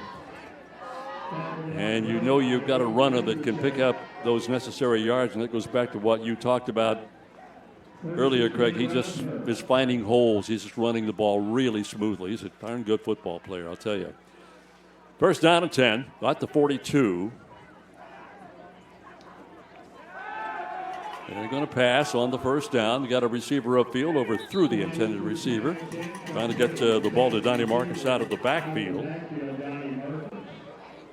Yeah, he only had 17 carries for 109 yards and a touchdown in the first half. 96 of those in the first quarter. That way, if you're wondering, Donnie Marcus is headed to Ball State. Last year he rushed for 1,711 yards, 21st in the state, 15 touchdowns. Coach Newell liked that pretty well. Oh, man, they're going to get a good one up there. Got him again with the football, breaking free down the far sideline and finally shoved out of bounds, but not before he got yet another Brownsburg first down. Career yards for Donnie Marcus now. 3,945 total yards and 27 touchdowns. We've talked a lot about Ben Easters. He's headed to the University of Kansas. Last year passed for 1,881 yards. He is 34th in the state in passing yards coming into tonight's game. The officials huddled up again. Yeah, in 2 years he'll play for Les Miles at Kansas. That's a pretty good coach in Les Miles. It's a pretty good salute to a young man that taking him into that program. And the officials huddled together to get some warmth. Now we'll back out and we'll play some football. First down and 10 for the 15. Clock starts to wind again, down to the 9.5-minute mark. Hand off in the backfield.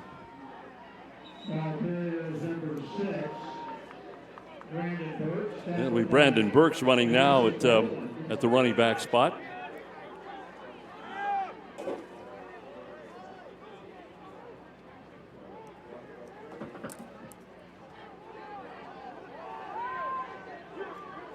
Gain of 6, second down and 4 at the 9.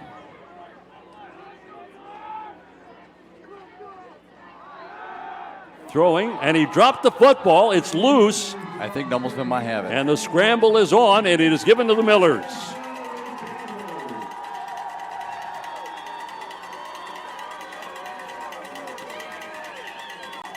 You see the replay here.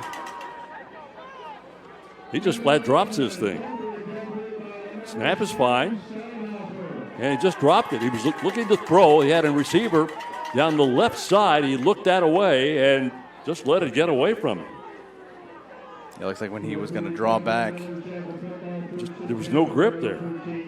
So the Millers will get the football for the first time in the second half. Then they'll start at their own 13-yard line. Well, they could use a drive now to pick up some first downs. They'll get a few yards over the left side, get a couple of yards anyway. There's just not much there for Alex Zabak, the quarterback.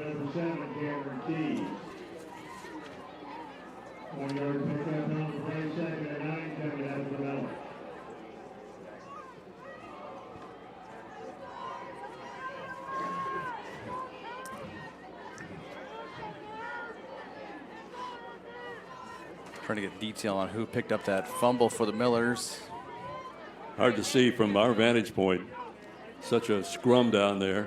Hand off in the backfield again. The pile moves forward across the 15 out to about the 17-yard line. So we face another one of those third down situations again for Noblesville. Looks like that was Elijah Butler for 3 yards. We have not called Sean Kinslow or Drew Kneiper's name yet in this game tonight. And Kinslow ran a lot last year, Yeah. a lot more than I thought he would last week at Southeastern. That's the reason the reason I mentioned that. I'm a little surprised. Anyway, it's third down at 6. Clock winding down to 7:35 to go. Third quarter of play here at Noblesville High School. Back to throw, thought about it running, and finally at the last minute pulled it back and fired it. And it is going to be incomplete at about the 22. Penalty flag. Holding on the offense. And let's see, they may want to turn this down.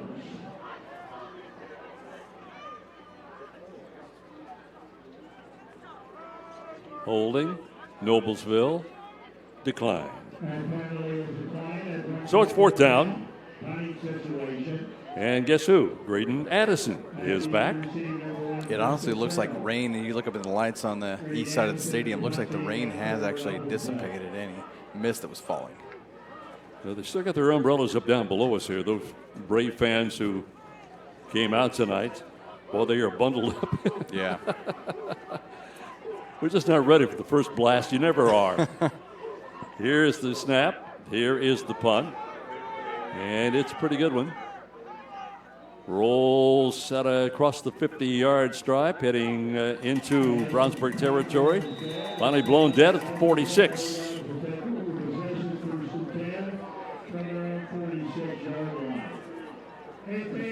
Seven punts tonight for Addison.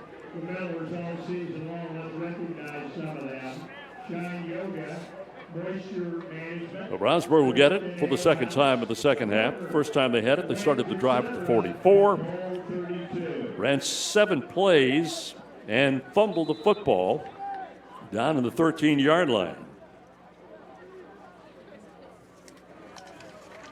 And they'll start this drive with a first down and 10 for the 46. Move it out to the midfield stripe. Gain of about 4, second down, and about a half a dozen to go for the first down, just shy of the midfield stripe.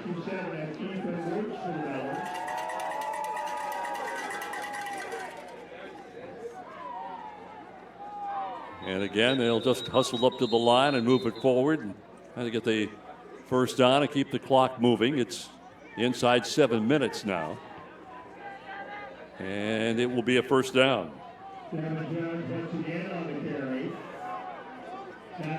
Unofficially, that's 13 rushing first downs for the Bulldogs.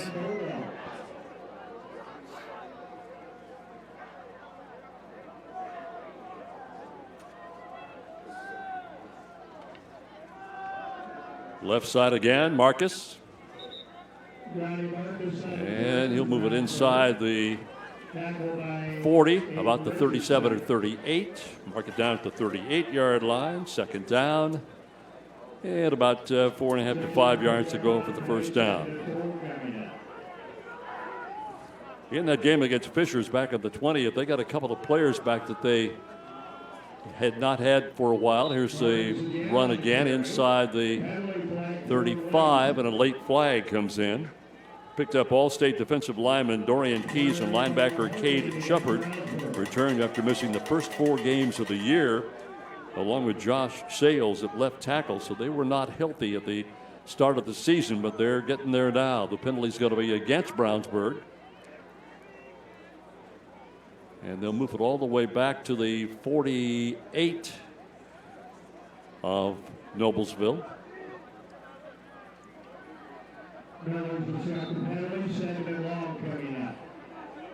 So it'll be second down now and 13 yards to go for the first down. They're moving the ball very effectively. Got Ethan Harless, one of the other guys we have not called his name in this game, sitting in the slot on the right side. And instead they'll go on the ground, no surprise, as they pick up about 11 of the 13 that they needed for the first down. And third down coming up, a couple of yards to go for the first down. Last year, this Brownsburg ball club was 10-1. They lost to Avon in the sectional 38-0, and that has really stayed with them. Quickly back to the line of scrimmage on the ground, got the first down. As we pointed out, they're in the same sectional with Avon. Avon now ranked number 1 in the state, 7 wins, no losses. So they're on a collision course somewhere in that sectional. 5:35 to go, third quarter.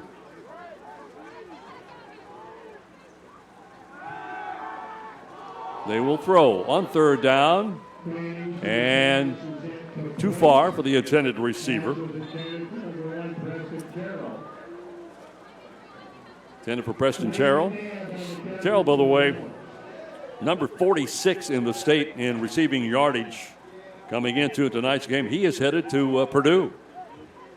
Transferred from Columbus North. Last year caught 46 passes for 487 yards and 5 touchdowns for the Bulldogs down in Columbus North. Clock stop, 5:22, third quarter. Left side, running room this time for Devin Jones. Well, they're methodical, aren't they, Craig? They just get back to the line of scrimmage and run left, run light, go ahead, pass now and then just to make sure you're paying attention. Yeah, it's just steady, and they've got numerous players that are not named Donnie Marcus that can run the ball. They've got Burks in there. Devin Jones has ran the ball, and Donnie Marcus doesn't have to run the ball 30 times a game. No, especially in a game like this. Right. Third down and 6. They're probably in 4-down territory anyway, so if they get it, fine. If not, fine, they hand off in the backfield. They will not get it this time. Brandon Burks is knocked down. It's like a no gain. Pretty much at the line of scrimmage. So fourth down coming up. See if they may decide to do here.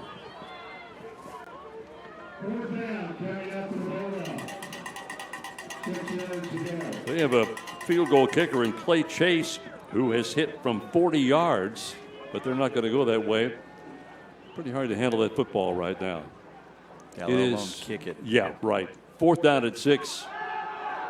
Fake by Easters coming near side and over through the intended receiver. And they're going to turn the ball over on downs.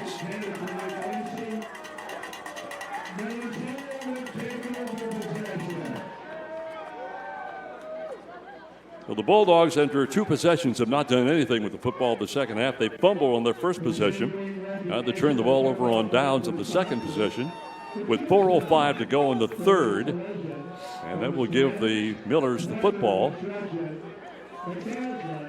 at the 28.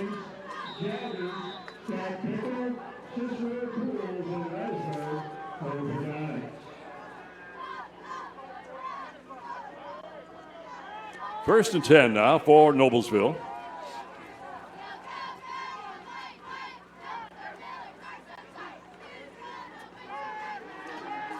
Little flea flicker. It got a receiver upfield, and it's intercepted at the 42 and brought down at the 40-yard line.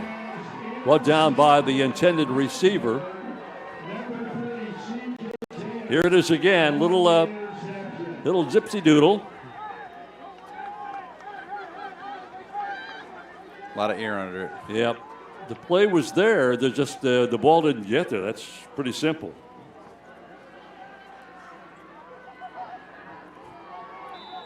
So the second possession of the second half for Noblesville goes for naught. And Naught's having a pretty good game. First down and 10. Ball is at the 40-yard line of Noblesville.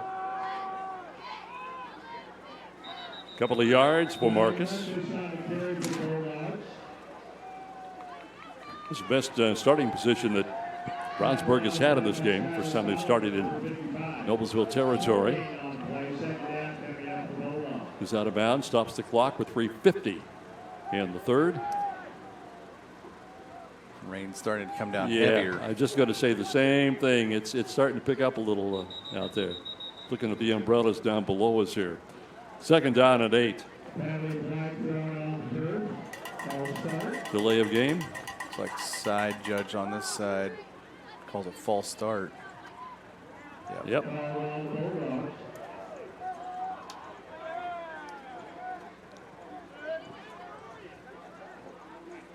Why don't we just go out and invite everybody up in the press box? Huh? Might as well. We got room up here, don't we? Just that's the burning question. Does anyone want to keep warm or keep dry? Or both. Yeah. some running room. And inside the 30 down to the 28-yard line.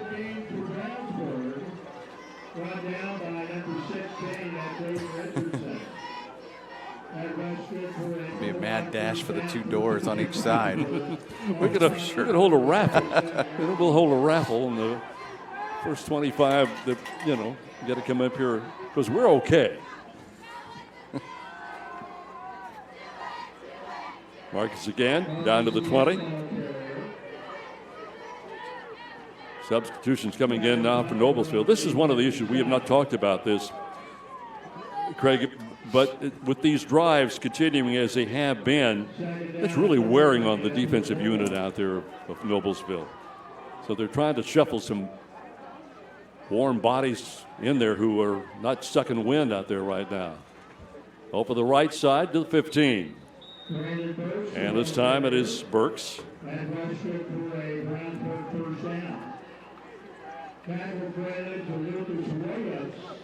Good enough for the first down. So it will be a 1st and 10 with the clock now just moving inside 3 minutes. Nowhere to go for Burks. He ran into a stone wall, circles right side, and going to be knocked out of bounds inside the 5. They'll spot him right at the 5-yard line.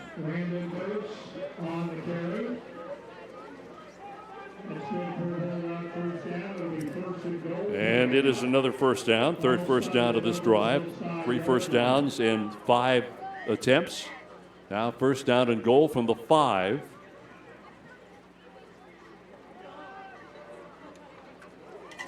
Burks again, walked down at the line of scrimmage. In fact, might have lost a half a yard.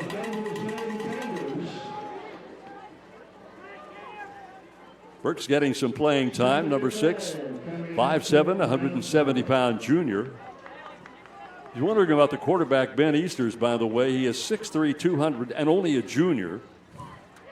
And Marcus, number 20, is a 6', 190-pound senior. So it's 2nd down and goal from the 5 again.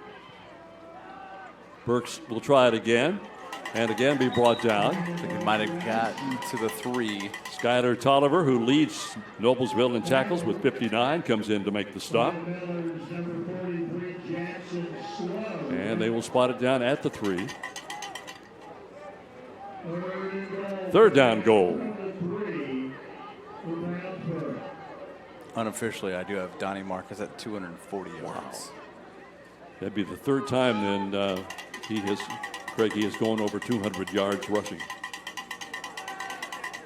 On the run, pass incomplete. Easter's 0 for 7 here in the 2nd half, passing. And we talked about Easter's coming into the game, 76 of 137 for 1,271 yards, 17 touchdowns to his credit, and only had 2 picks against him. He's had 1 tonight, so with 3 altogether. And the clock at 1:32 here in the 3rd period. 4th down and goal from the 3. You think Marcus might get this? Here he comes. Might as well pitch it. And he's not going to get it, though. Good defensive stop that time once again for the Millers.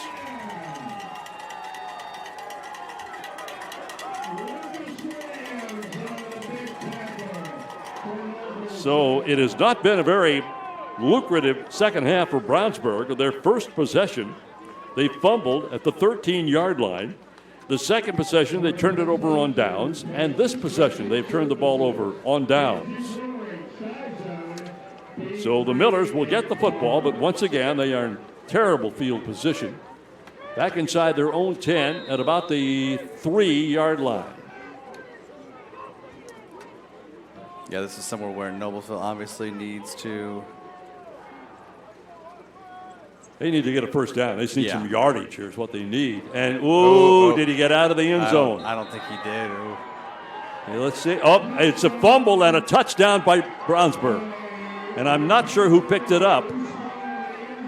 But they nailed him in the end zone. The ball went flying loose. Let's see if we can pick it up here.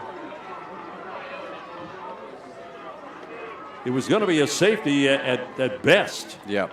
Here it is. Smacked in the end zone. Was it? The hit is by 44.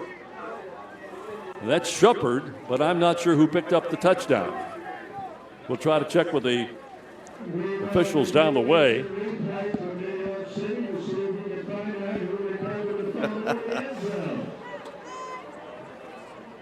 Bob Tremaine said they're going to review in New York. Wonder if our replay here in Noblesville. Is there a 92 on their team? Yes, Tony Allo. Actually, here's the point after, which is good.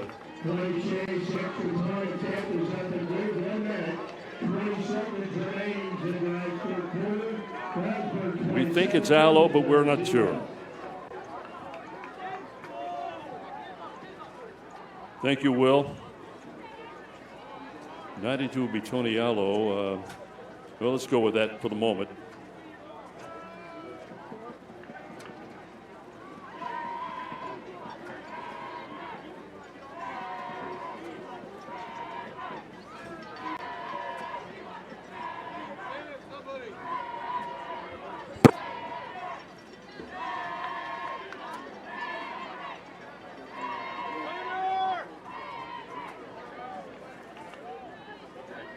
So with 1:20 to play here in the third quarter, 27-0 in favor of Brownsburg.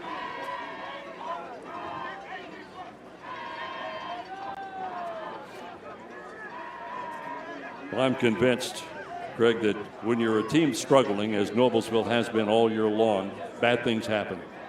It just seems like they want to beat up on you or something.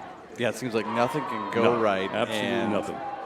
You hope to just, get out of the shadow of your own end zone, and well, they had a blitz on. I mean, they were coming. Oh yeah, and they succeeded. They being Brownsburg, they did what they intended to do, and the best that at that point in time that Noblesville could hope for would have been a safety, which meant they would still had to give the ball back to Brownsburg. So with 1:20 to play in the quarter, here comes the kickoff again. It's going to sail deep and go into the end zone for an automatic touchback. If we get any further word on that, on who they're going to attribute that to, in fact, we're looking at the replays right now. It's very difficult from our vantage point to see who it was. And as soon as the player starts to pop up, the HC Sports logo. Oh.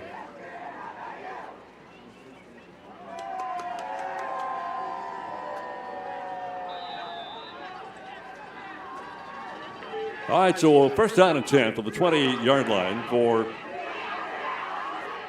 Noblesville. They will hand the ball off and get some running room across the 30 out to the 33 to the 34-yard line. Nice run that time.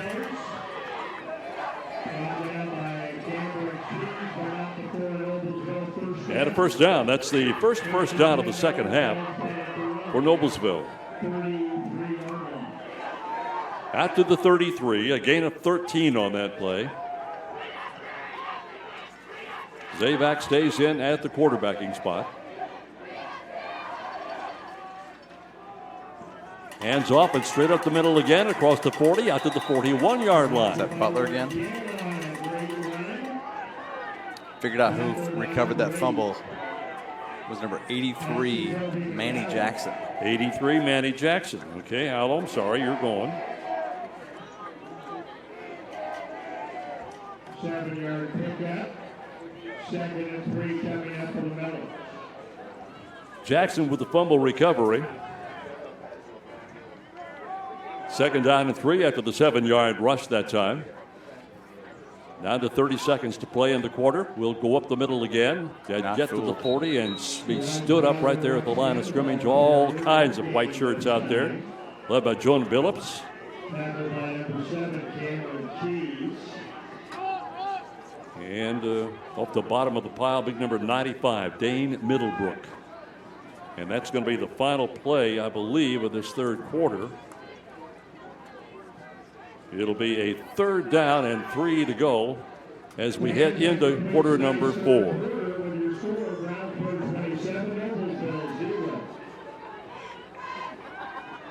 So after 3 quarters of play here at Noblesville High, the Millers, once again, having trouble just moving the football and getting into the end zone. They trail the Brownsburg Bulldogs by a score of 27-0. It was 14-0 after the first quarter, 20-0 at halftime. And with that touchdown on that fumble recovery in the end zone and the fumble recovery by Jackson, it is a 27-0 football game.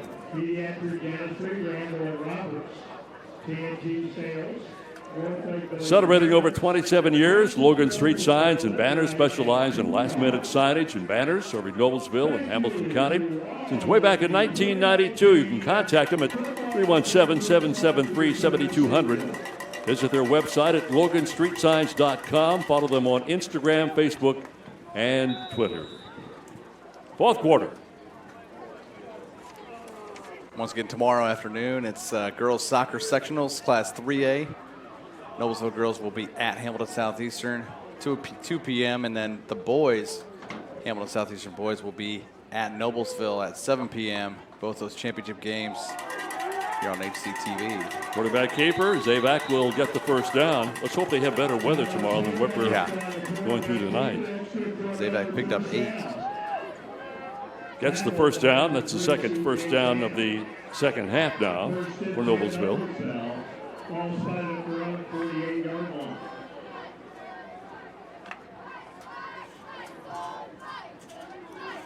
Millers continue to come right at them. They haven't tossed in the towel yet. Fourth time they've had the football here in the second half tonight. Firing over the middle. The pass is caught at the 44-yard line and chased down inside the 35 down to around the 30-yard line. Good throw, nice catch. Roger Walton.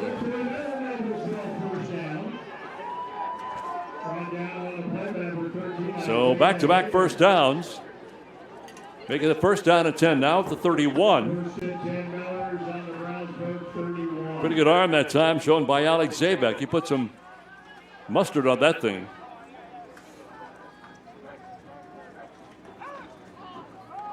We'll hand it off and move it inside the 30 down to the 28.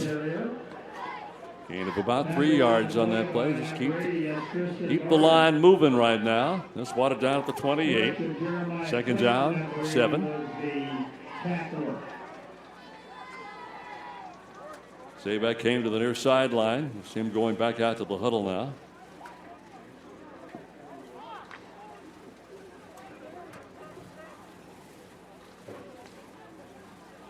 Looks like he's got Elijah Butler setting in behind him and out of that I formation. At the running back spot, Butler's blocking. Zabak is throwing, and it is incomplete, well short of the intended receiver. And looking for a flag, nothing down there. So it's third down.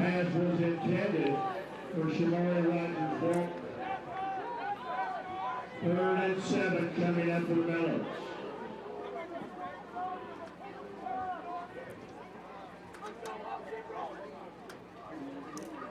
Now Barrett comes back out. Zabak comes back out. He's been the quarterback the entire game. They've not made any flips in that area.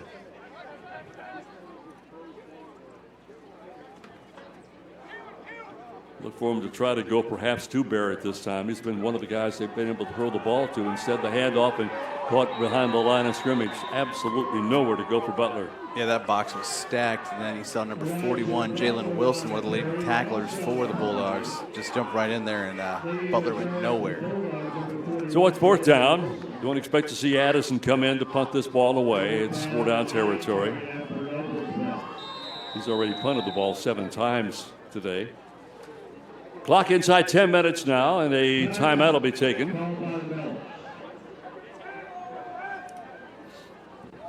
Millers will take the timeout. And that'll be their first of the second half. Again, looking ahead at the schedule. For the Millers, next Friday night, they'll be at Avon, the number 1 team in the state. Kickoff 7 p.m.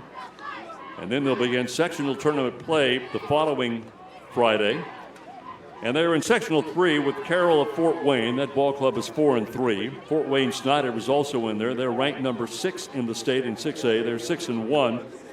And Homestead, undefeated in 7 games, is ranked number 4 in the state. So that's, again, just a meat grinder to get into in the tournament play. Brownsburg goes to sectional 5 with number 1 Avon at 7-0. Then Zionsville at 3-4 and Pike at 1-6. Of course, a lot of the state will be focused in on the Brownsburg-Avon matchup, if indeed it happens. 4th down and 9.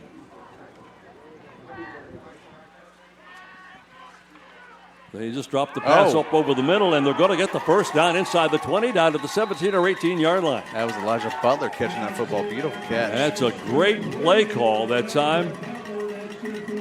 Here it is again. Now watch this. Zabak will roll to the left side, and the receiver just kind of floats out of the interior offense, catches the ball at about the 18-yard line. Good play. You know, and obviously one of the toughest things the quarterback has to do is throw across their body. Zabak stopped, saw Butler, didn't necessarily have to throw across his body. He just kind of, made the normal motion and was able to complete the pass. So they get the first down. That's the 4th first down of this drive. They'll try it on the ground and get a little or nothing, maybe a yard out of that play. Zach Levin's the ball carrier for Noblesville. Right down on the play with 19, Anthony Lawrence. 1-yard pickup on the play, 2nd and 9. Substitutions coming in right and left. Elijah Butler coming back onto the gridiron for the Millers. He will set up in that tailbacking spot. 8:51 to play. Clock is running. 2nd down and 9. And he'll get the ball to Butler. I'll check it. Going to keep it. Zabak hangs on to the football. Gets good yardage down to around the 20. And around the 10.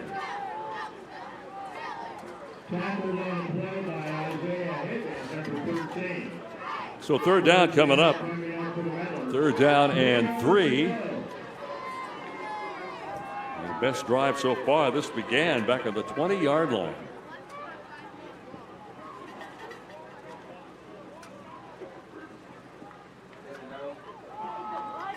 Up the middle, again, down to the 5-yard line. Nice run again by Elijah Butler for the Noblesville Millers. Butler coming into this ball game had 45 carries for 93 yards. No touchdown. I'll check it. 1 touchdown. And he's on the verge right now of getting this ball club into the end zone on a 1st down and goal from the 5. You might as well let Butler finish this or have Zabak on a keeper. Well, I pointed out a couple of times, Noblesville has done a decent job of staying with teams in the second half. And here is Butler in from 5 yards out.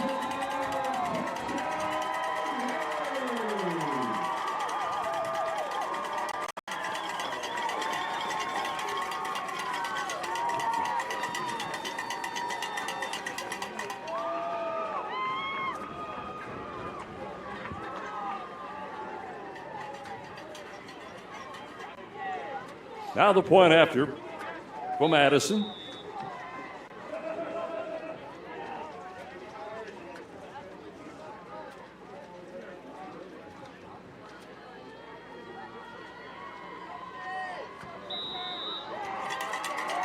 And it's good.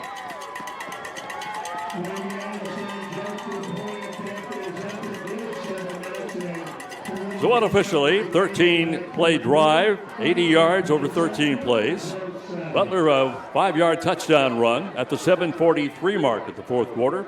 Makes it 27-7. Talked about the discrepancy in scoring in the second half of the games throughout the season. Noblesville has been outscored in the second half 59-41. So they have stayed with the opponents in the second half. Now that could be a little bit deceiving because some of those situations, maybe the opponents didn't have their A squad out there or whatever the situation might be, but nonetheless the numbers are right there. So now they have, in the second half, continue to stay with it. Got to give them credit, Greg. They didn't fold their tents and go home. You know, same thing last week, and there's still much more time than when Noblesville scored last week at Southeastern. So who knows? We may see a pooch, kind of a pooch kick like we saw at the beginning of the second half. Well, if we do, let's make sure there's no inadvertent whistle.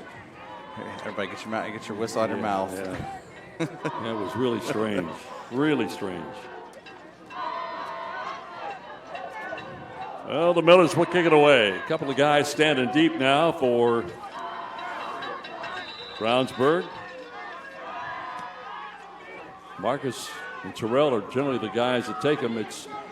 Kick is taken at the 11-yard line and moved out to the 20, just shy of the 20-yard line. So about a 9-yard return. Harless, number 11. First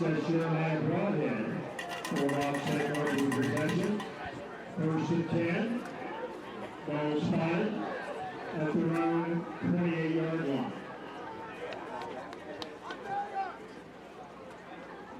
So they put the ball down at the 28. And it'll be first and 10 now for Brownsburg. Easters has gone the entire distance at quarterback. And they continue to run Donnie Marcus. Marcus gets about 5.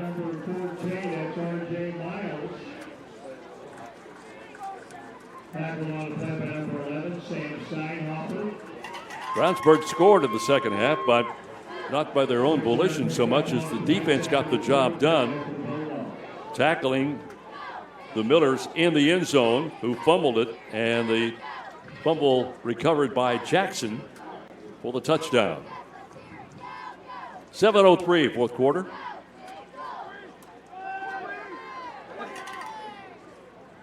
Pushing into first down territory, or just shy of it. Wait for them to spot it down. They're going to move the chains already, so it's another first down for Brownsburg.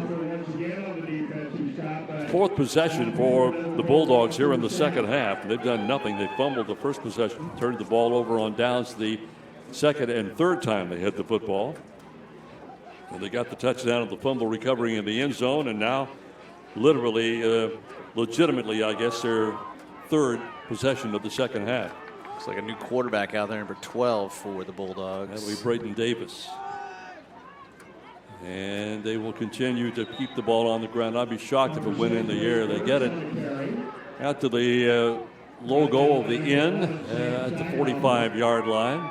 Gain of about 5 again. In fact, they'll give them more than that. They'll give them about 8. It'll be second down and a couple of yards to go for the first down.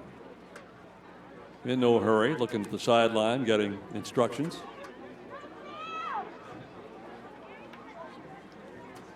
As Greg pointed out, number 12, Braden Davis, is headed quarterback now for Brownsburg. Hand off right side, first down and more, across midfield, down to the 40-yard line. Davis is a 6'3", 185-pound senior.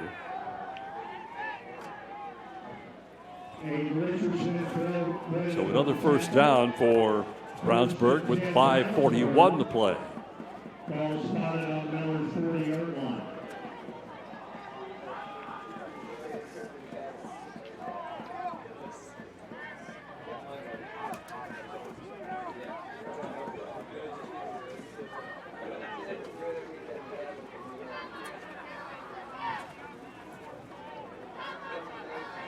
First and 10 from the 40. And stacked up at the line of scrimmage, falls forward for maybe a couple of yards. Again, Davis in at quarterback. Easters is out. Do you have any numbers on Easters, Craig? He didn't have a normal passing night that he would. Looked like he was 3 out of 11 for, looks like I've only got him for 20 yards and an interception. No touchdowns tonight.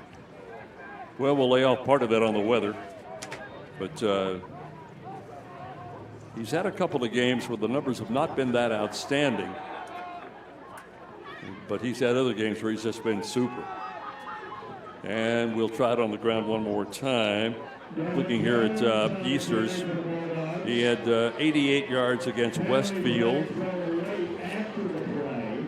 Well, for the most part, that was his down game. Everything else has been in the 100-plus yards, with a high of 220 against Zionsville and 222 against Franklin Central.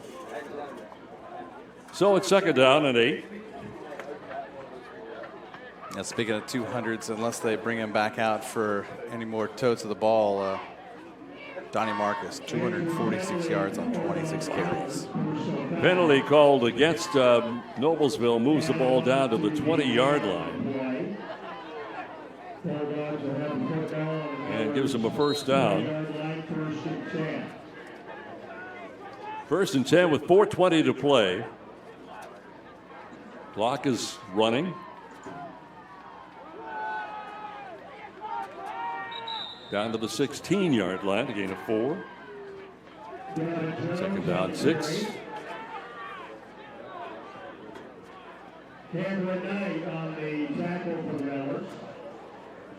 Looks like they got Gabe Copley in at one of the tight end spots. And they had Jones in there. Now he has gone out of the lineup.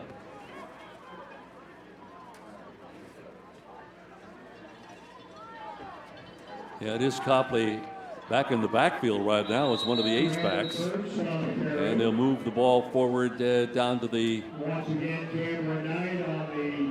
15. Third down and 5.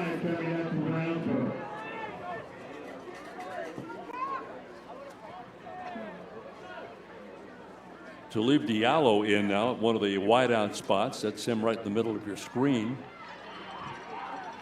All kinds of substitutions now for the Bulldogs.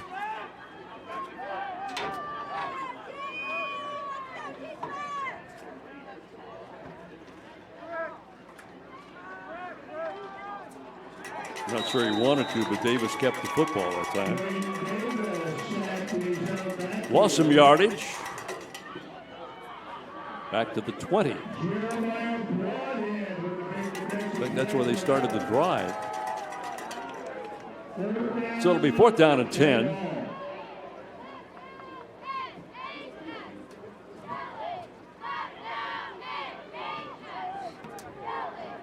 Brownsburg just trying to get out of this situation and not getting any injured players.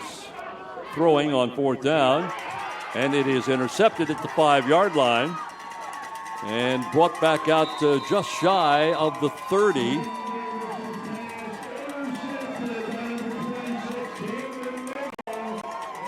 26, Camden Nagel had a good play on the ball here.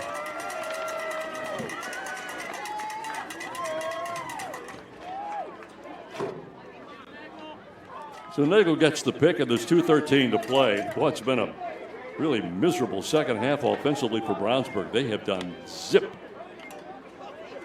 With the exception of that Jackson recovery in the end zone for the touchdown, they've got nothing else showing out there.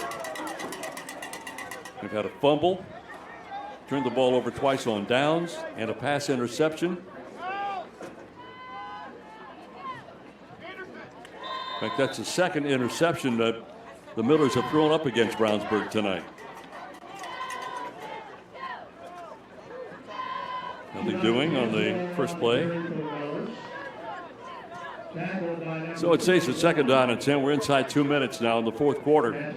Again, Brownsburg will be at home against Hamilton Southeastern, 7 o'clock game time next Friday night. Noblesville will head to Avon for a 7 o'clock game against the number 1 Orioles. Keeper, left side, Davis. He will get 6 or 7. Now we're down to a minute and a half. And the biggest thing Noblesville can take out of this, I mean, they've had made some tremendous strides here in the 4th quarter, actually second half, from what they normally do offensively. So you got to take these strides into Avon and build on them, because it's not obviously going to be easy going to number 1 Avon. Well, with the exception of that fumble recovery in the end zone, they've shut them down here in the second half. Right. Nothing doing this time. Third and fourth down coming up. Now Brownsburg will probably say in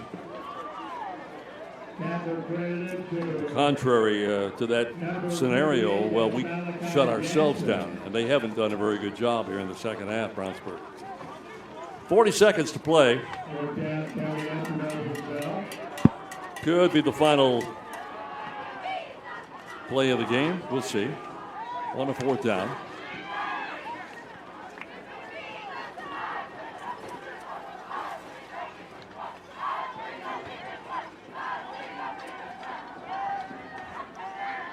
"15 seconds to go. They're going to throw on fourth down, and it is incomplete. That will stop the clock, and Brownsburg will get it and take a knee.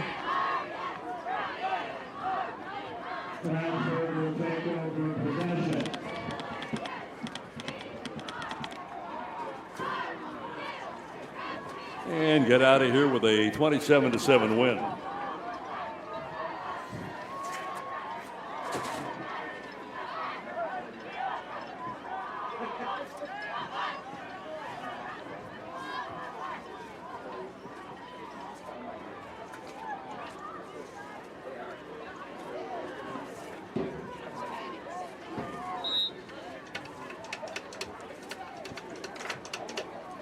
Here's the snap.